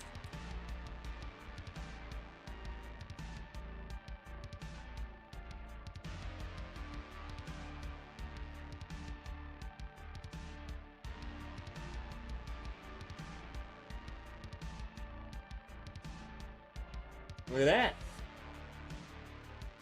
$4.99. I know Ed is looking at this and is like, bro, my freaking smoker, you could put that inside of Ed's smoker.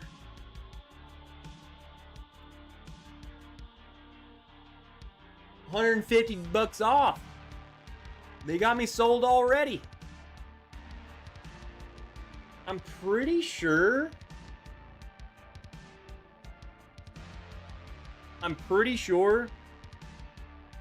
that Lowe's does a military discount.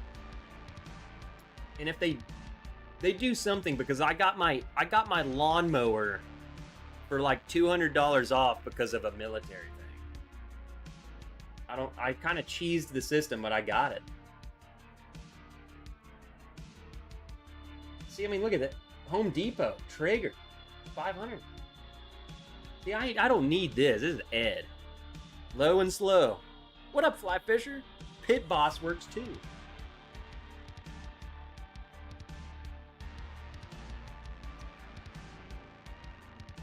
I mean, it's not on the docket. I don't got $500. I will be honest. For whatever reason, I thought this was gonna be way more expensive. I mean, this will do, right? I mean, this will smoke meat. For whatever reason, I thought it was way more. I thought smokers were, like, crazy for whatever reason. But I guess we got the bigger one, $650. But I don't need that big. I mean, come on, I'm not like Ed. Ed's cooking for his freaking church congregation. What is that? You can easily smoke 6 chickens and 2 butts on that one. That's the thing. I feel like... Scott, I don't think you understand, man. I need like 1 butt and 2 chickens. I don't got that many friends. I cook on a 500-gallon offset smoker.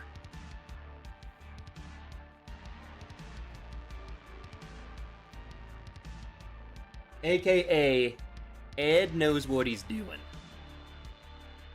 Ed's butt tastes better than mine.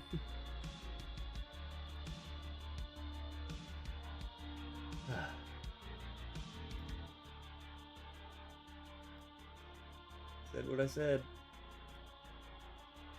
Said what I said.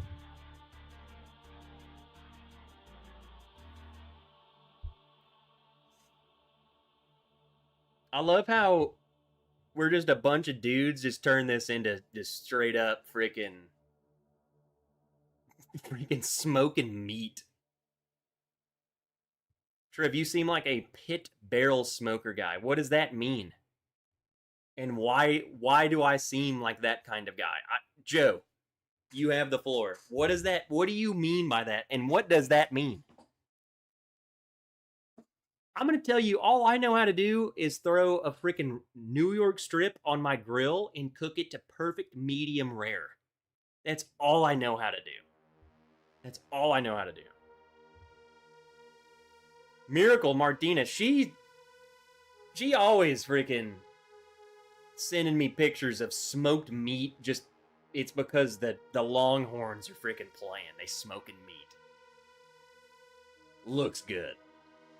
Looks amazing. What is the best bourbon to drink while smoking big meat? All right, we need everyone to chime in. Scott, Ed, Joe, because I feel like you guys are. So anyone could answer the question, what's the best bourbon to drink while smoking meat? But Fly Fisher specifically wants to know while smoking big meat. And you guys are really into big meat. So, what do you got? What's the best bourbon for smoking big meat? 15-year plus is what I just poured.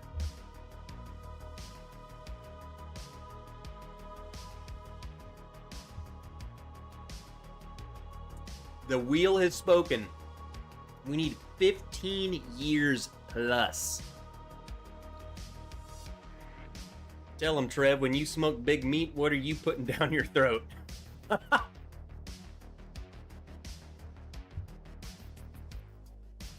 There you go. Paulo said it best. What do you got? Cold beer while smoking big meat. My wife came into the kitchen. What is that? Why'd she come into the kitchen?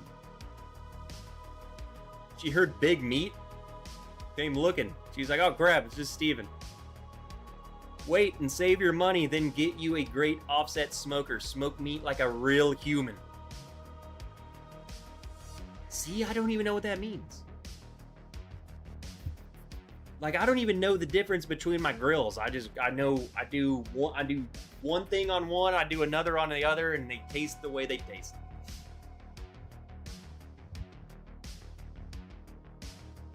Look, guys, I'm a simple dude.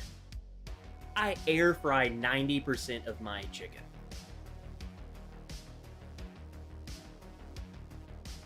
I'm boring. It's just a standing barrel and you load coal in the bottom and cook on the top. See, that seems hard. David Goldman, next barrel pick bottle should say, for consumption when smoking big meat.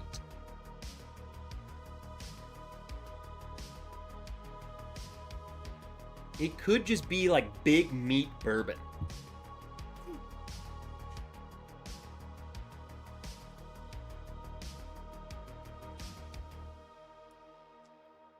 Speaking of, reminder. I will post exact date.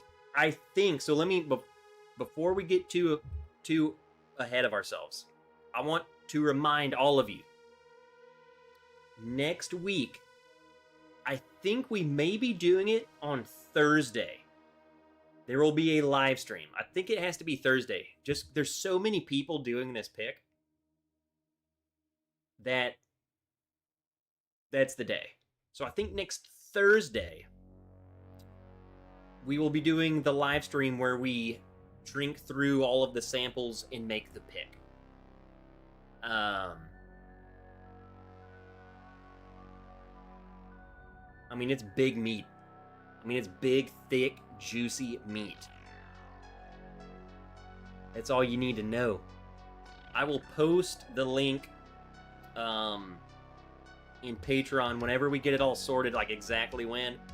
But otherwise, stay tuned, stay alert for exactly the exact details of when. I think it's going to be on my channel Thursday, starting at 8. 8 or 9. Okay?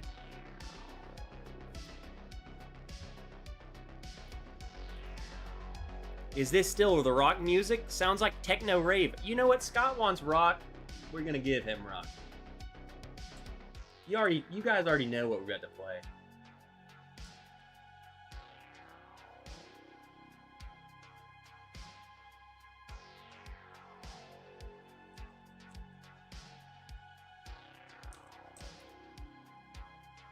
Hold on.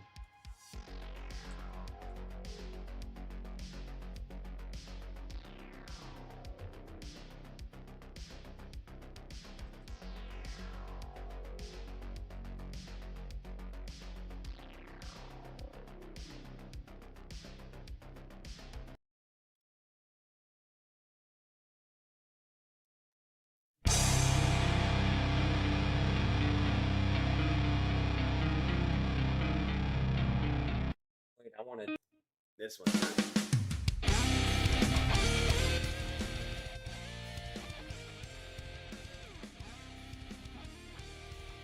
What up, Martin? I'm reporting in late.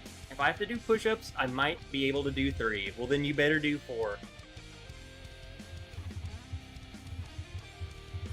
Pellet smoker beer can chicken will change your world. We may do an intervention.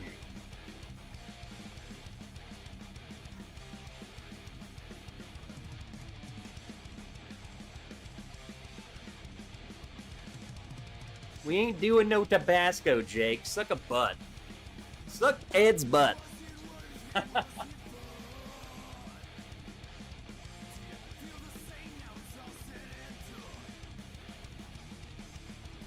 Here. So the wheel has spoken and it wants 15-year-old plus. So we're gonna do 18. We were talking about this earlier, so let's go ahead and see.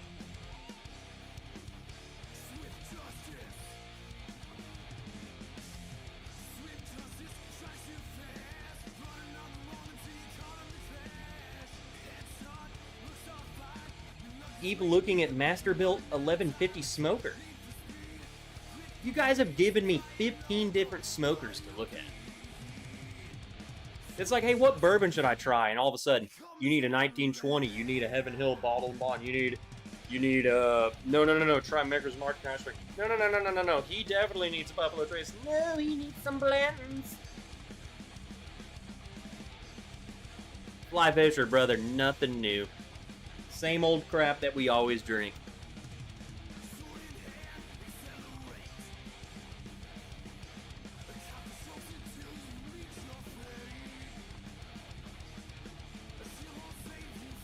Here we go. Elijah Craig 18. Really not that bad. I kind of enjoy this bottle. I don't think a lot of people do though.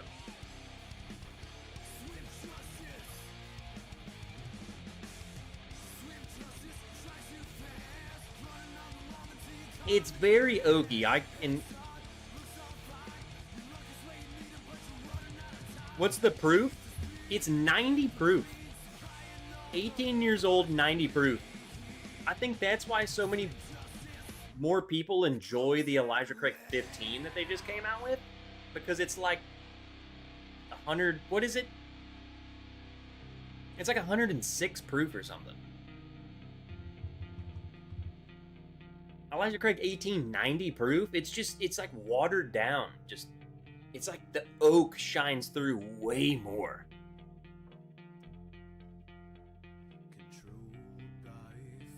Asked earlier. Okay, I missed it. You have any of that high wire Jimmy Red weeded left? Been a couple years, so I'd be surprised. No, I still have the bottle. It's the one in the it's like in a little jug, right? That bottle's freaking good.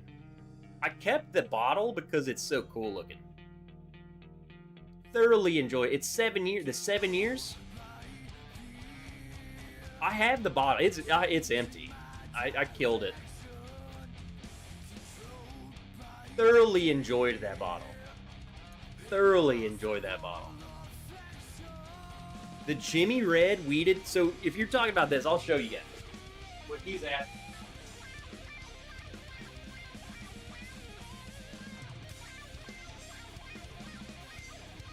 Let's just make sure it's empty. This right here, this is good. So if you're if you're curious about this or freaking what is this? Thoroughly enjoyed this. I wouldn't call it a direct. I wouldn't say it tastes like Weller Antique, but I feel like that's kind of what they were going for with the proof and the age. I think that's kind of, though, what you need to compare this to. I think it's a direct competitor. Because it's like the same age, the same proof, just weeded. It's good. I thoroughly enjoyed it. Now, does it... It's not... I'm not saying it tastes like Weller 107. But I feel like that's the competitor. That's who it's going after. I can't get this here. Clay sent this to me, and I kept the bottle. I think it's cool as crap, man. Like this, I don't know, that's just unique. Highly recommend. If you can get this, and you want to try something different, I think it's worth it. For sure. Is there a bottle you will always have a backup or always on your shelf? Now, I'm going to answer this with a couple of bottles. And it's not true, technically, because I don't have them right now, because they're probably finished them and need to get replacements. But certain bottles that I always go back to, basically, the question should be, which bottle have you drank the most of? And I would say Old Forester 86, Old Forester 100 proof, Knob Creek 9-year, Knob Creek 12-year,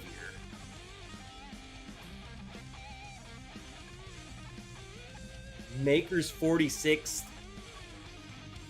and you might as well include Maker's 46 cast strength, but just Maker's 46 in general. Love that bottle.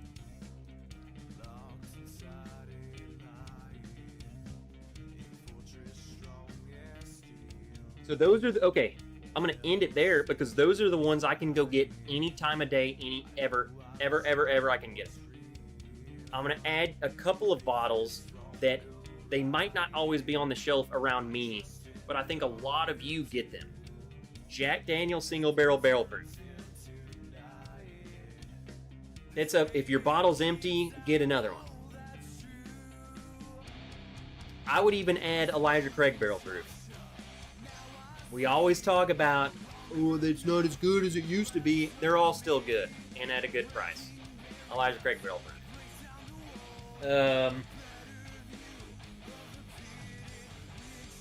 Rare Breed, 1920. Bam. There you go. There you go. That's it. Give me those bottles, and I don't need to drink anything else ever. Oh, shoot. Strider's giving up 2 dingers in the first. Dude, my game's behind.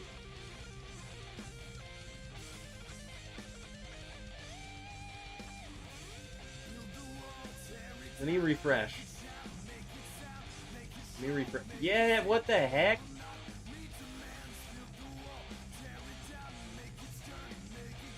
I had to refresh. What did I miss? Come on, Strider, you thick-legged mother F.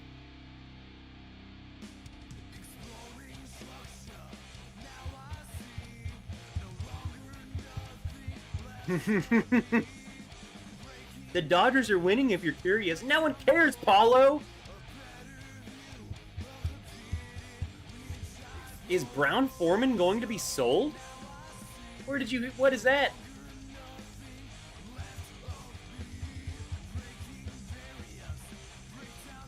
Trev, now 5 bottles of ECBP.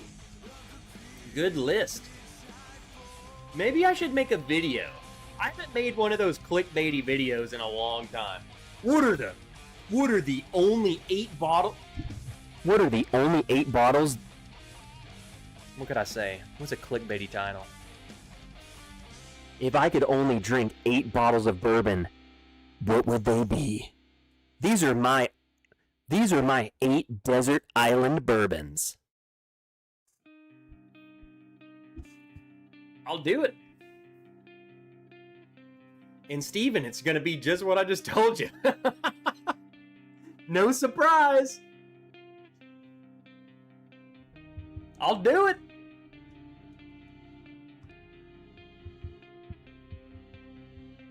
Scott, I might have missed this, but are you a Braves fan? Maybe you've told me and I forgot.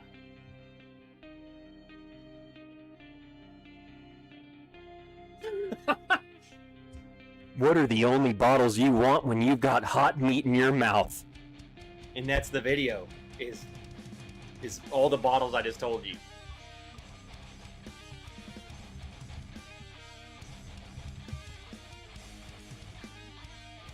Braves looking good of late. What do you mean of late? The Braves have been hot all year. The Padres suck. It's unfortunate. I like being your competitor, but Scott, we are huge Braves fans in this household. We got Brave stuff we got Brave stuff all around us. So the 8 bottles you should own or go drink gin. I do like some gin, don't get me wrong.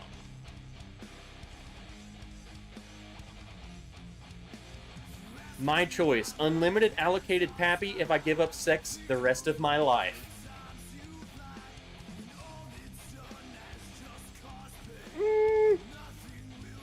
How good is the pappy? You know what I'm saying?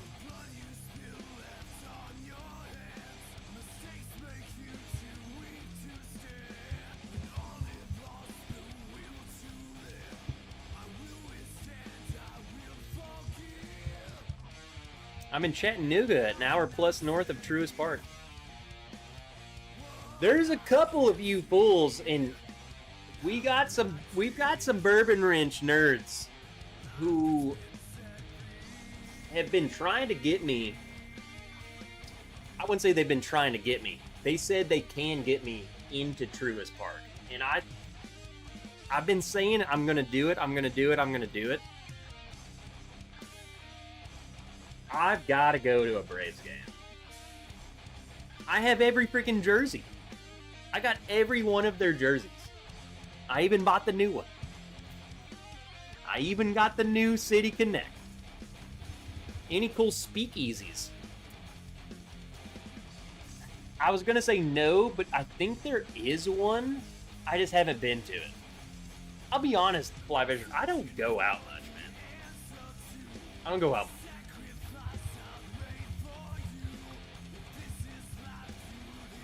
When we go out, I typically go to I'll go to Rocktown.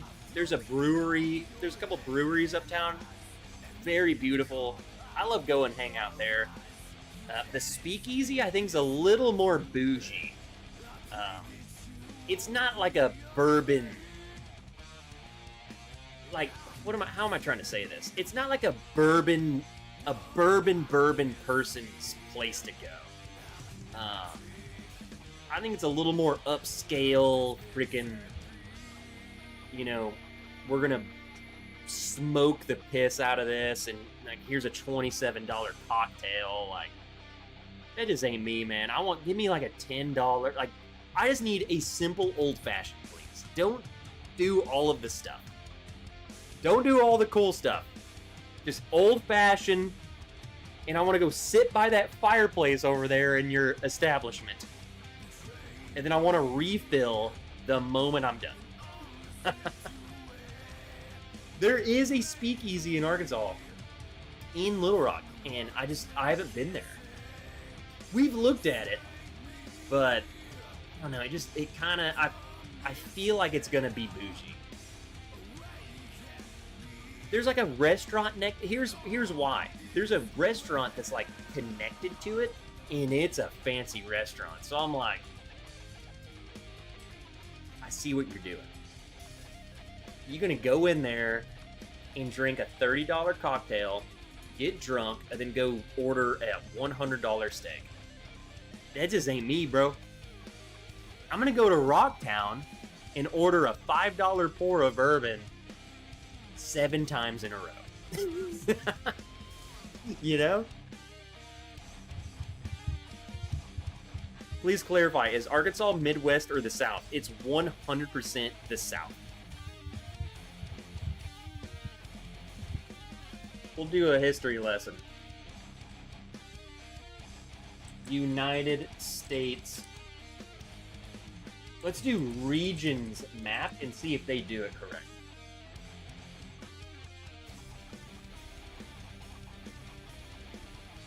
I like this one. I like this. I like this.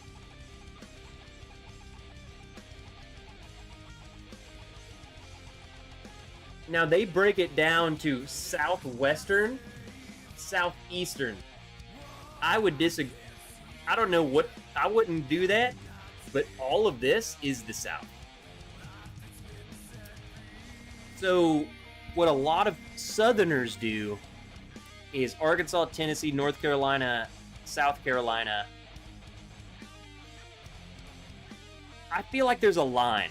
Take the bottom of Arkansas and go all the way over like this.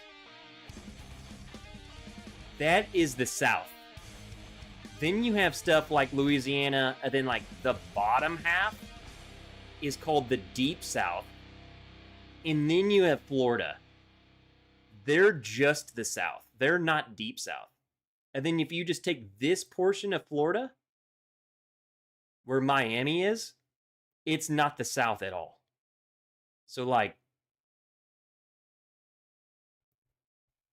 this region, I guess we can include like the Virginia, like West Virginia, Kentucky. I guess technically, I don't know. The Mason-Dixon line is this. See this line? The South is theoretically under this line. Civil War era stuff, but Kentucky, I would call them, they're Southern people. I mean, they sound like me, you know what I'm saying? If you sound like me, you're from the South, you know what I'm saying?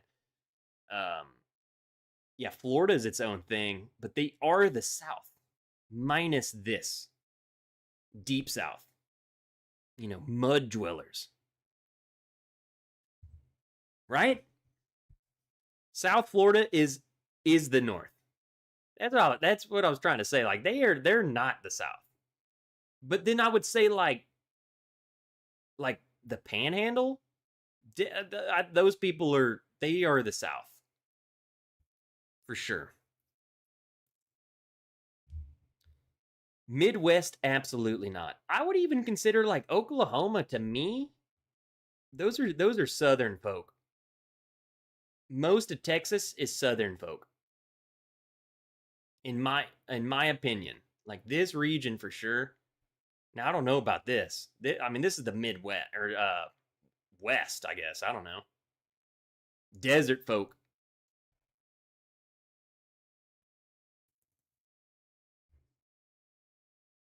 And one could even argue that Missouri is South. I think because it's bordering. I think some of the people in Missouri would consider themselves more Southern than they would, Iowa and Wisconsin. I love how we're turning into like a teaching channel. Arkansas is 100% South. Every inch of it, every part of this is a Southern freaking state. Just like Mississippi, all these guys are just South.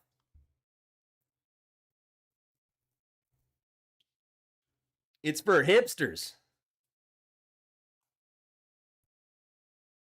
I used to have a Braves foam tomahawk, but it didn't survive. What the heck?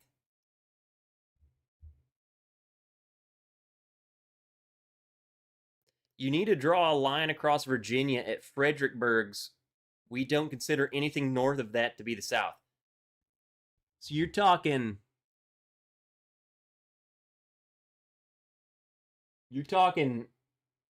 Fredericksburg's a little more up, right? So it's like here.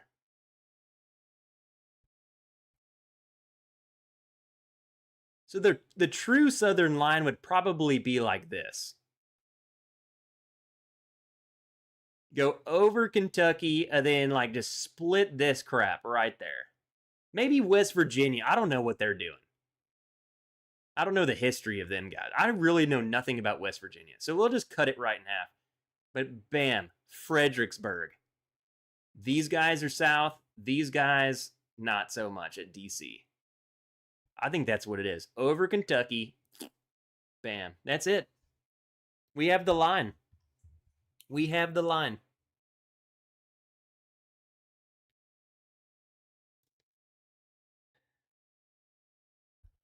I'm sorry that I'm such a freaking scholar.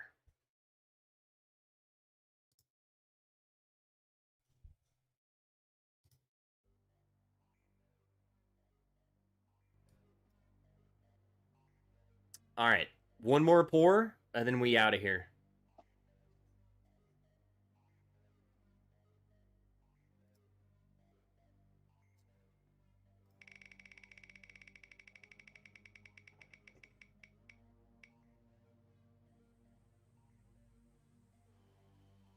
Low proof finished.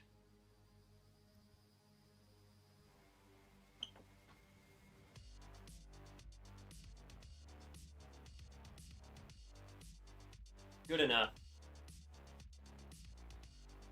Here's a bottle you've never seen before in your life. I've just been trying to get rid of this bottle. Same old Moses. Tawny port barrel finished. Look how dark that thing is. The issue is that it just doesn't taste that great.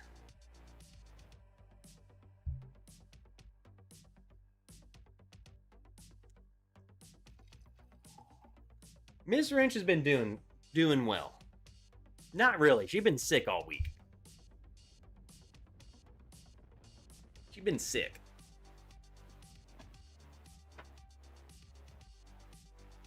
Anyone play Math Tap? No, but I've played GeoGuessr. Haven't we played this on the stream before? We've played GeoGuessr here, right?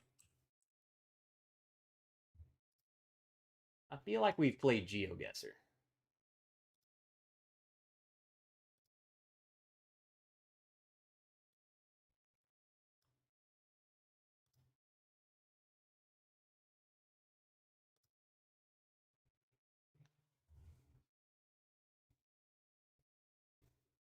Seltzer Dan just had a new baby.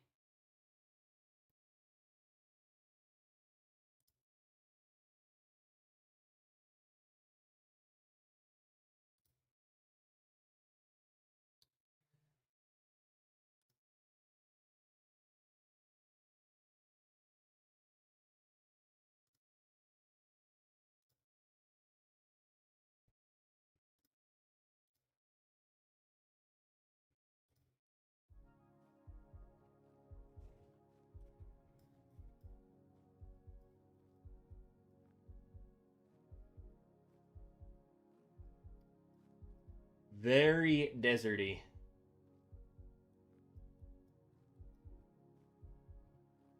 But I was gonna say, look at this. That's a nice car.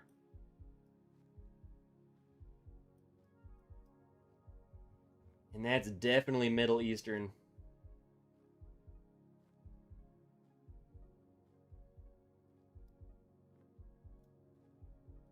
This has got to be somewhere with some money.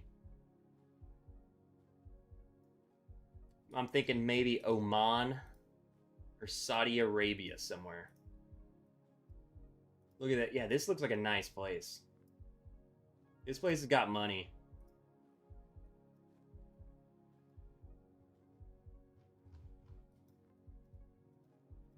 So the goal is to guess where in the world we are.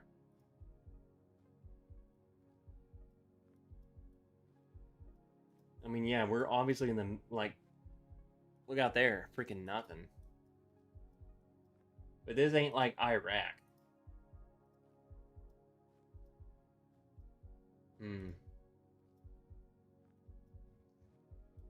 See if we can see the coast. We're not in the coast. Jesus Christ, there's nothing here.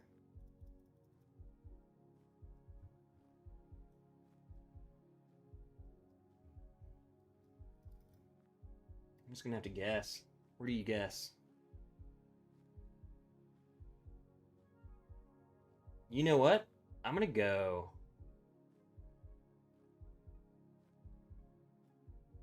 Because there's Oman United Emirates. I'm just gonna go in here.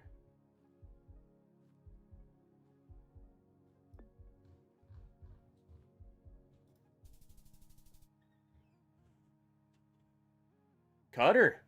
Look, hey! That's not that bad. I'm 243 miles away.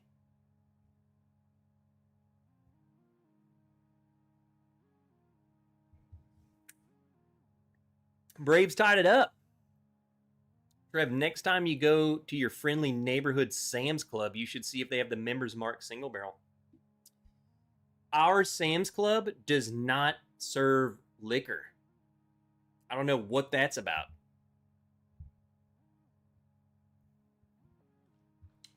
All right, let's do one more of these.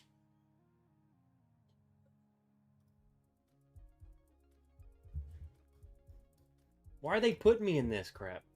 They got a KFC. So this is definitely an Americanized place. So I'm already back at the same place. Saudi Arabia. Nice car. Like, they got a Kia. This is Qatar, Saudi. This is a friendly nation to Al-Sakar typing.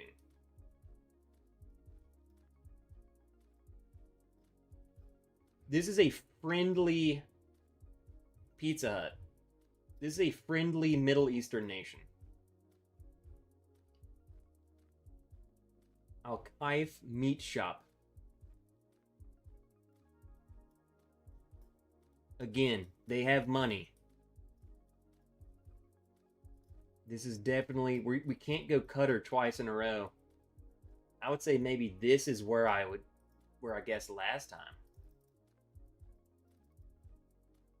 I mean, look, that's the same little temple that was in the last one. Is it back in Qatar? Now, look, it's a little more mountainous. A little more mountainous. Well, you can't see where I'm guessing, though, on this. Hold on. We have this little map right here.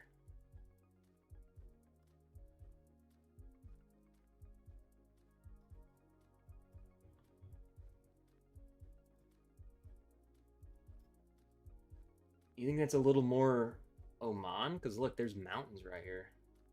There's some mountains right here.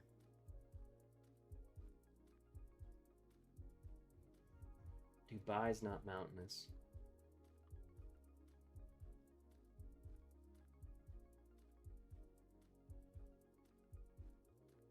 Iraq is definitely not that. They ain't got that much money. Just go in here.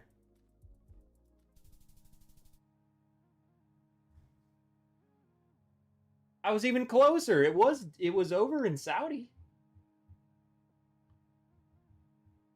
Look at that.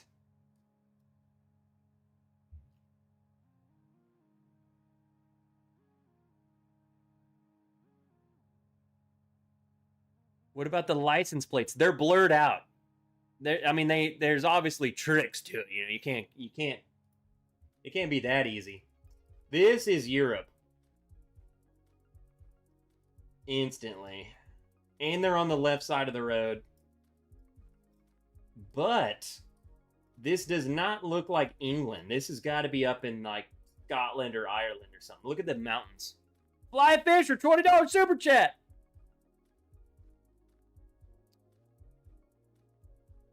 Those are some good guesses, Saudi. We got there. I was pretty close. Tell me though, that's like this ain't England. Like England's not that hilly. Wait, what did that say? What did that say? Let's go back to this sign. That's just a street. School. Hardware.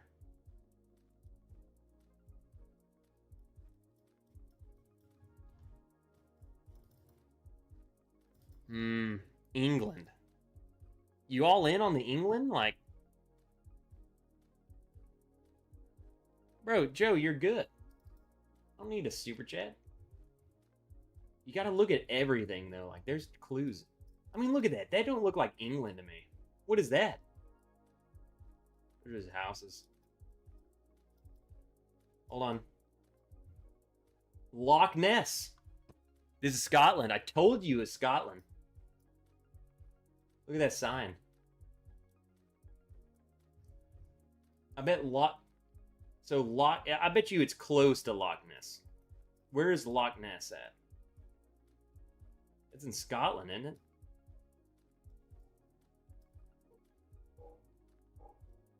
Where is it? I have no idea where Loch Ness is. I just know. I know it's Scotland. Like, what part of Scotland? Loch Elsh. I'm gonna go as close to Loch Ness as I can. That's my guess. Got any guesses? It's gotta be in these. Like, that's a lock. Loch Fanoch, Loch Lockhart. Loch Ness is huge. Loch Manar. Loch Alsh. I got 27 seconds. Go left.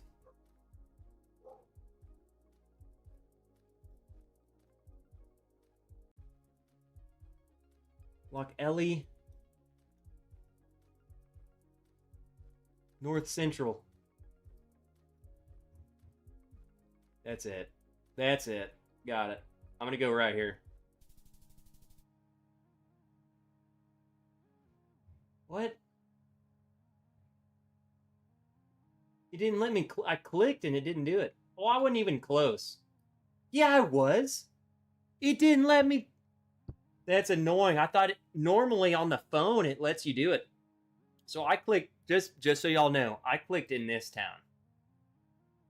So I was, dude, that's freaking good to me. It didn't let me click it, but in my mind I did. I clicked at grow tag. I told you that's Loch Ness.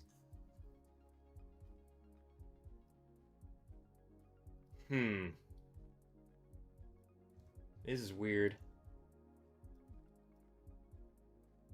What the freak is this?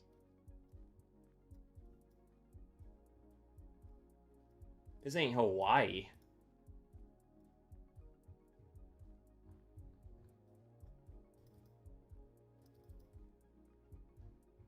No. This has got to be... Is this Japan? This has got to be Japan. It's so mountainous. Or Indonesia? No, that's not Indonesian. That looks Japanese to me. This is Japan. What do you think? Korea? I didn't even think about that. I'm just thinking of how mountainous it is. Get through the tunnel. Jesus Christ, that's a long tunnel. Here, let's see what this sign says. Ah, you see?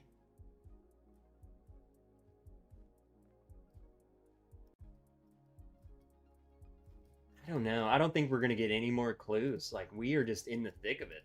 You just got to know. See what this says.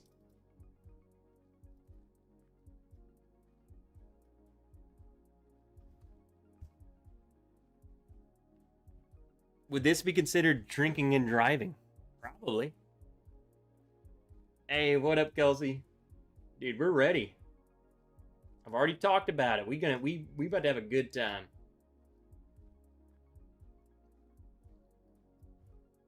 I mean, I guess what's the worst that could happen? It's over there. I have no idea. Maybe I should just play it safe and go close to South Korea. Maybe we're down here.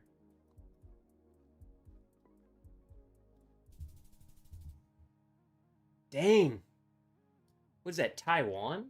It's in Taiwan. When we're in the area. All right, this is the last one. This is the last one.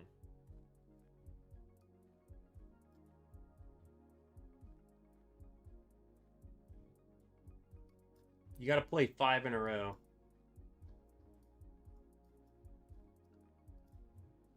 Whoa, hold on, hold on.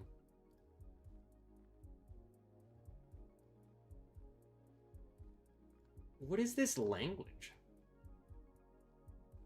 That looks Russian. This looks French. That looks...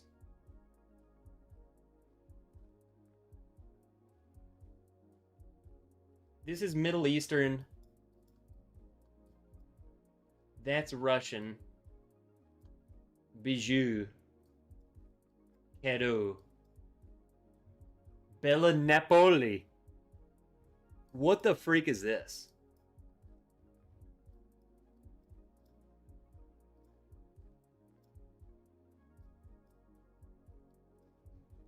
I don't know, these cars look kind of crappy.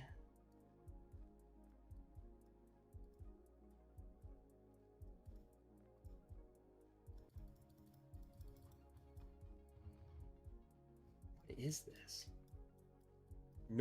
I saw North African? French North Africa. That's a good guess. I didn't even think of that because they're French. They speak French up there. And this looks deserty.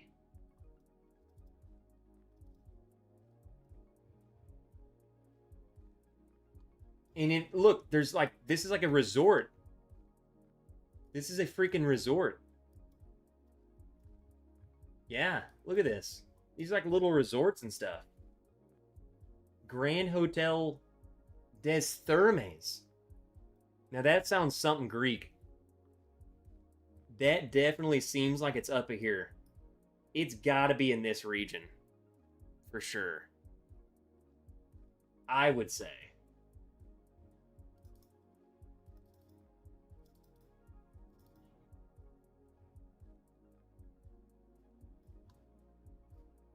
What the heck?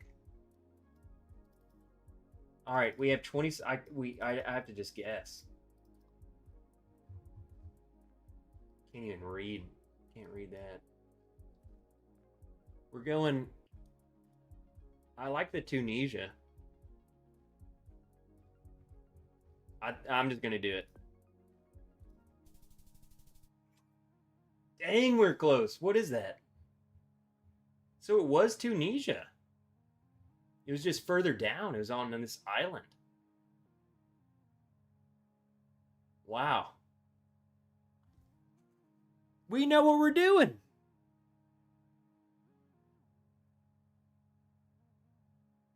The French thing, that was a very good call.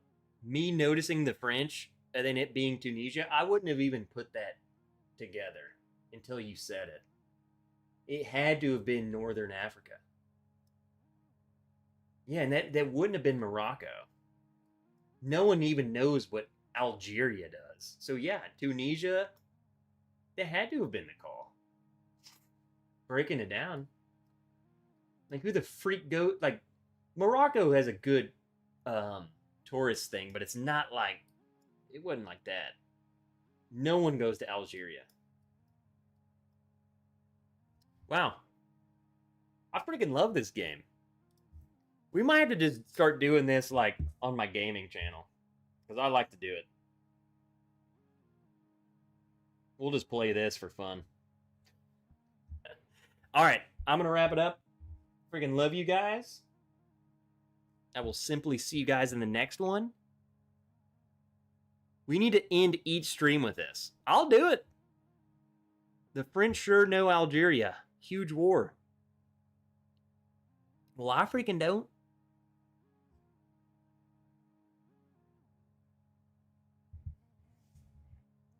Hope you guys had a great night. I love you. Simply see you next week. That's all there is to it. Love ya. Have a great weekend. Go do something fun. Go be active. Go walk. Go take a walk and then go drink. Take a walk, drink some water, then go drink. Then go on a run. 12 miles. Sprint. Full sprint. Love ya.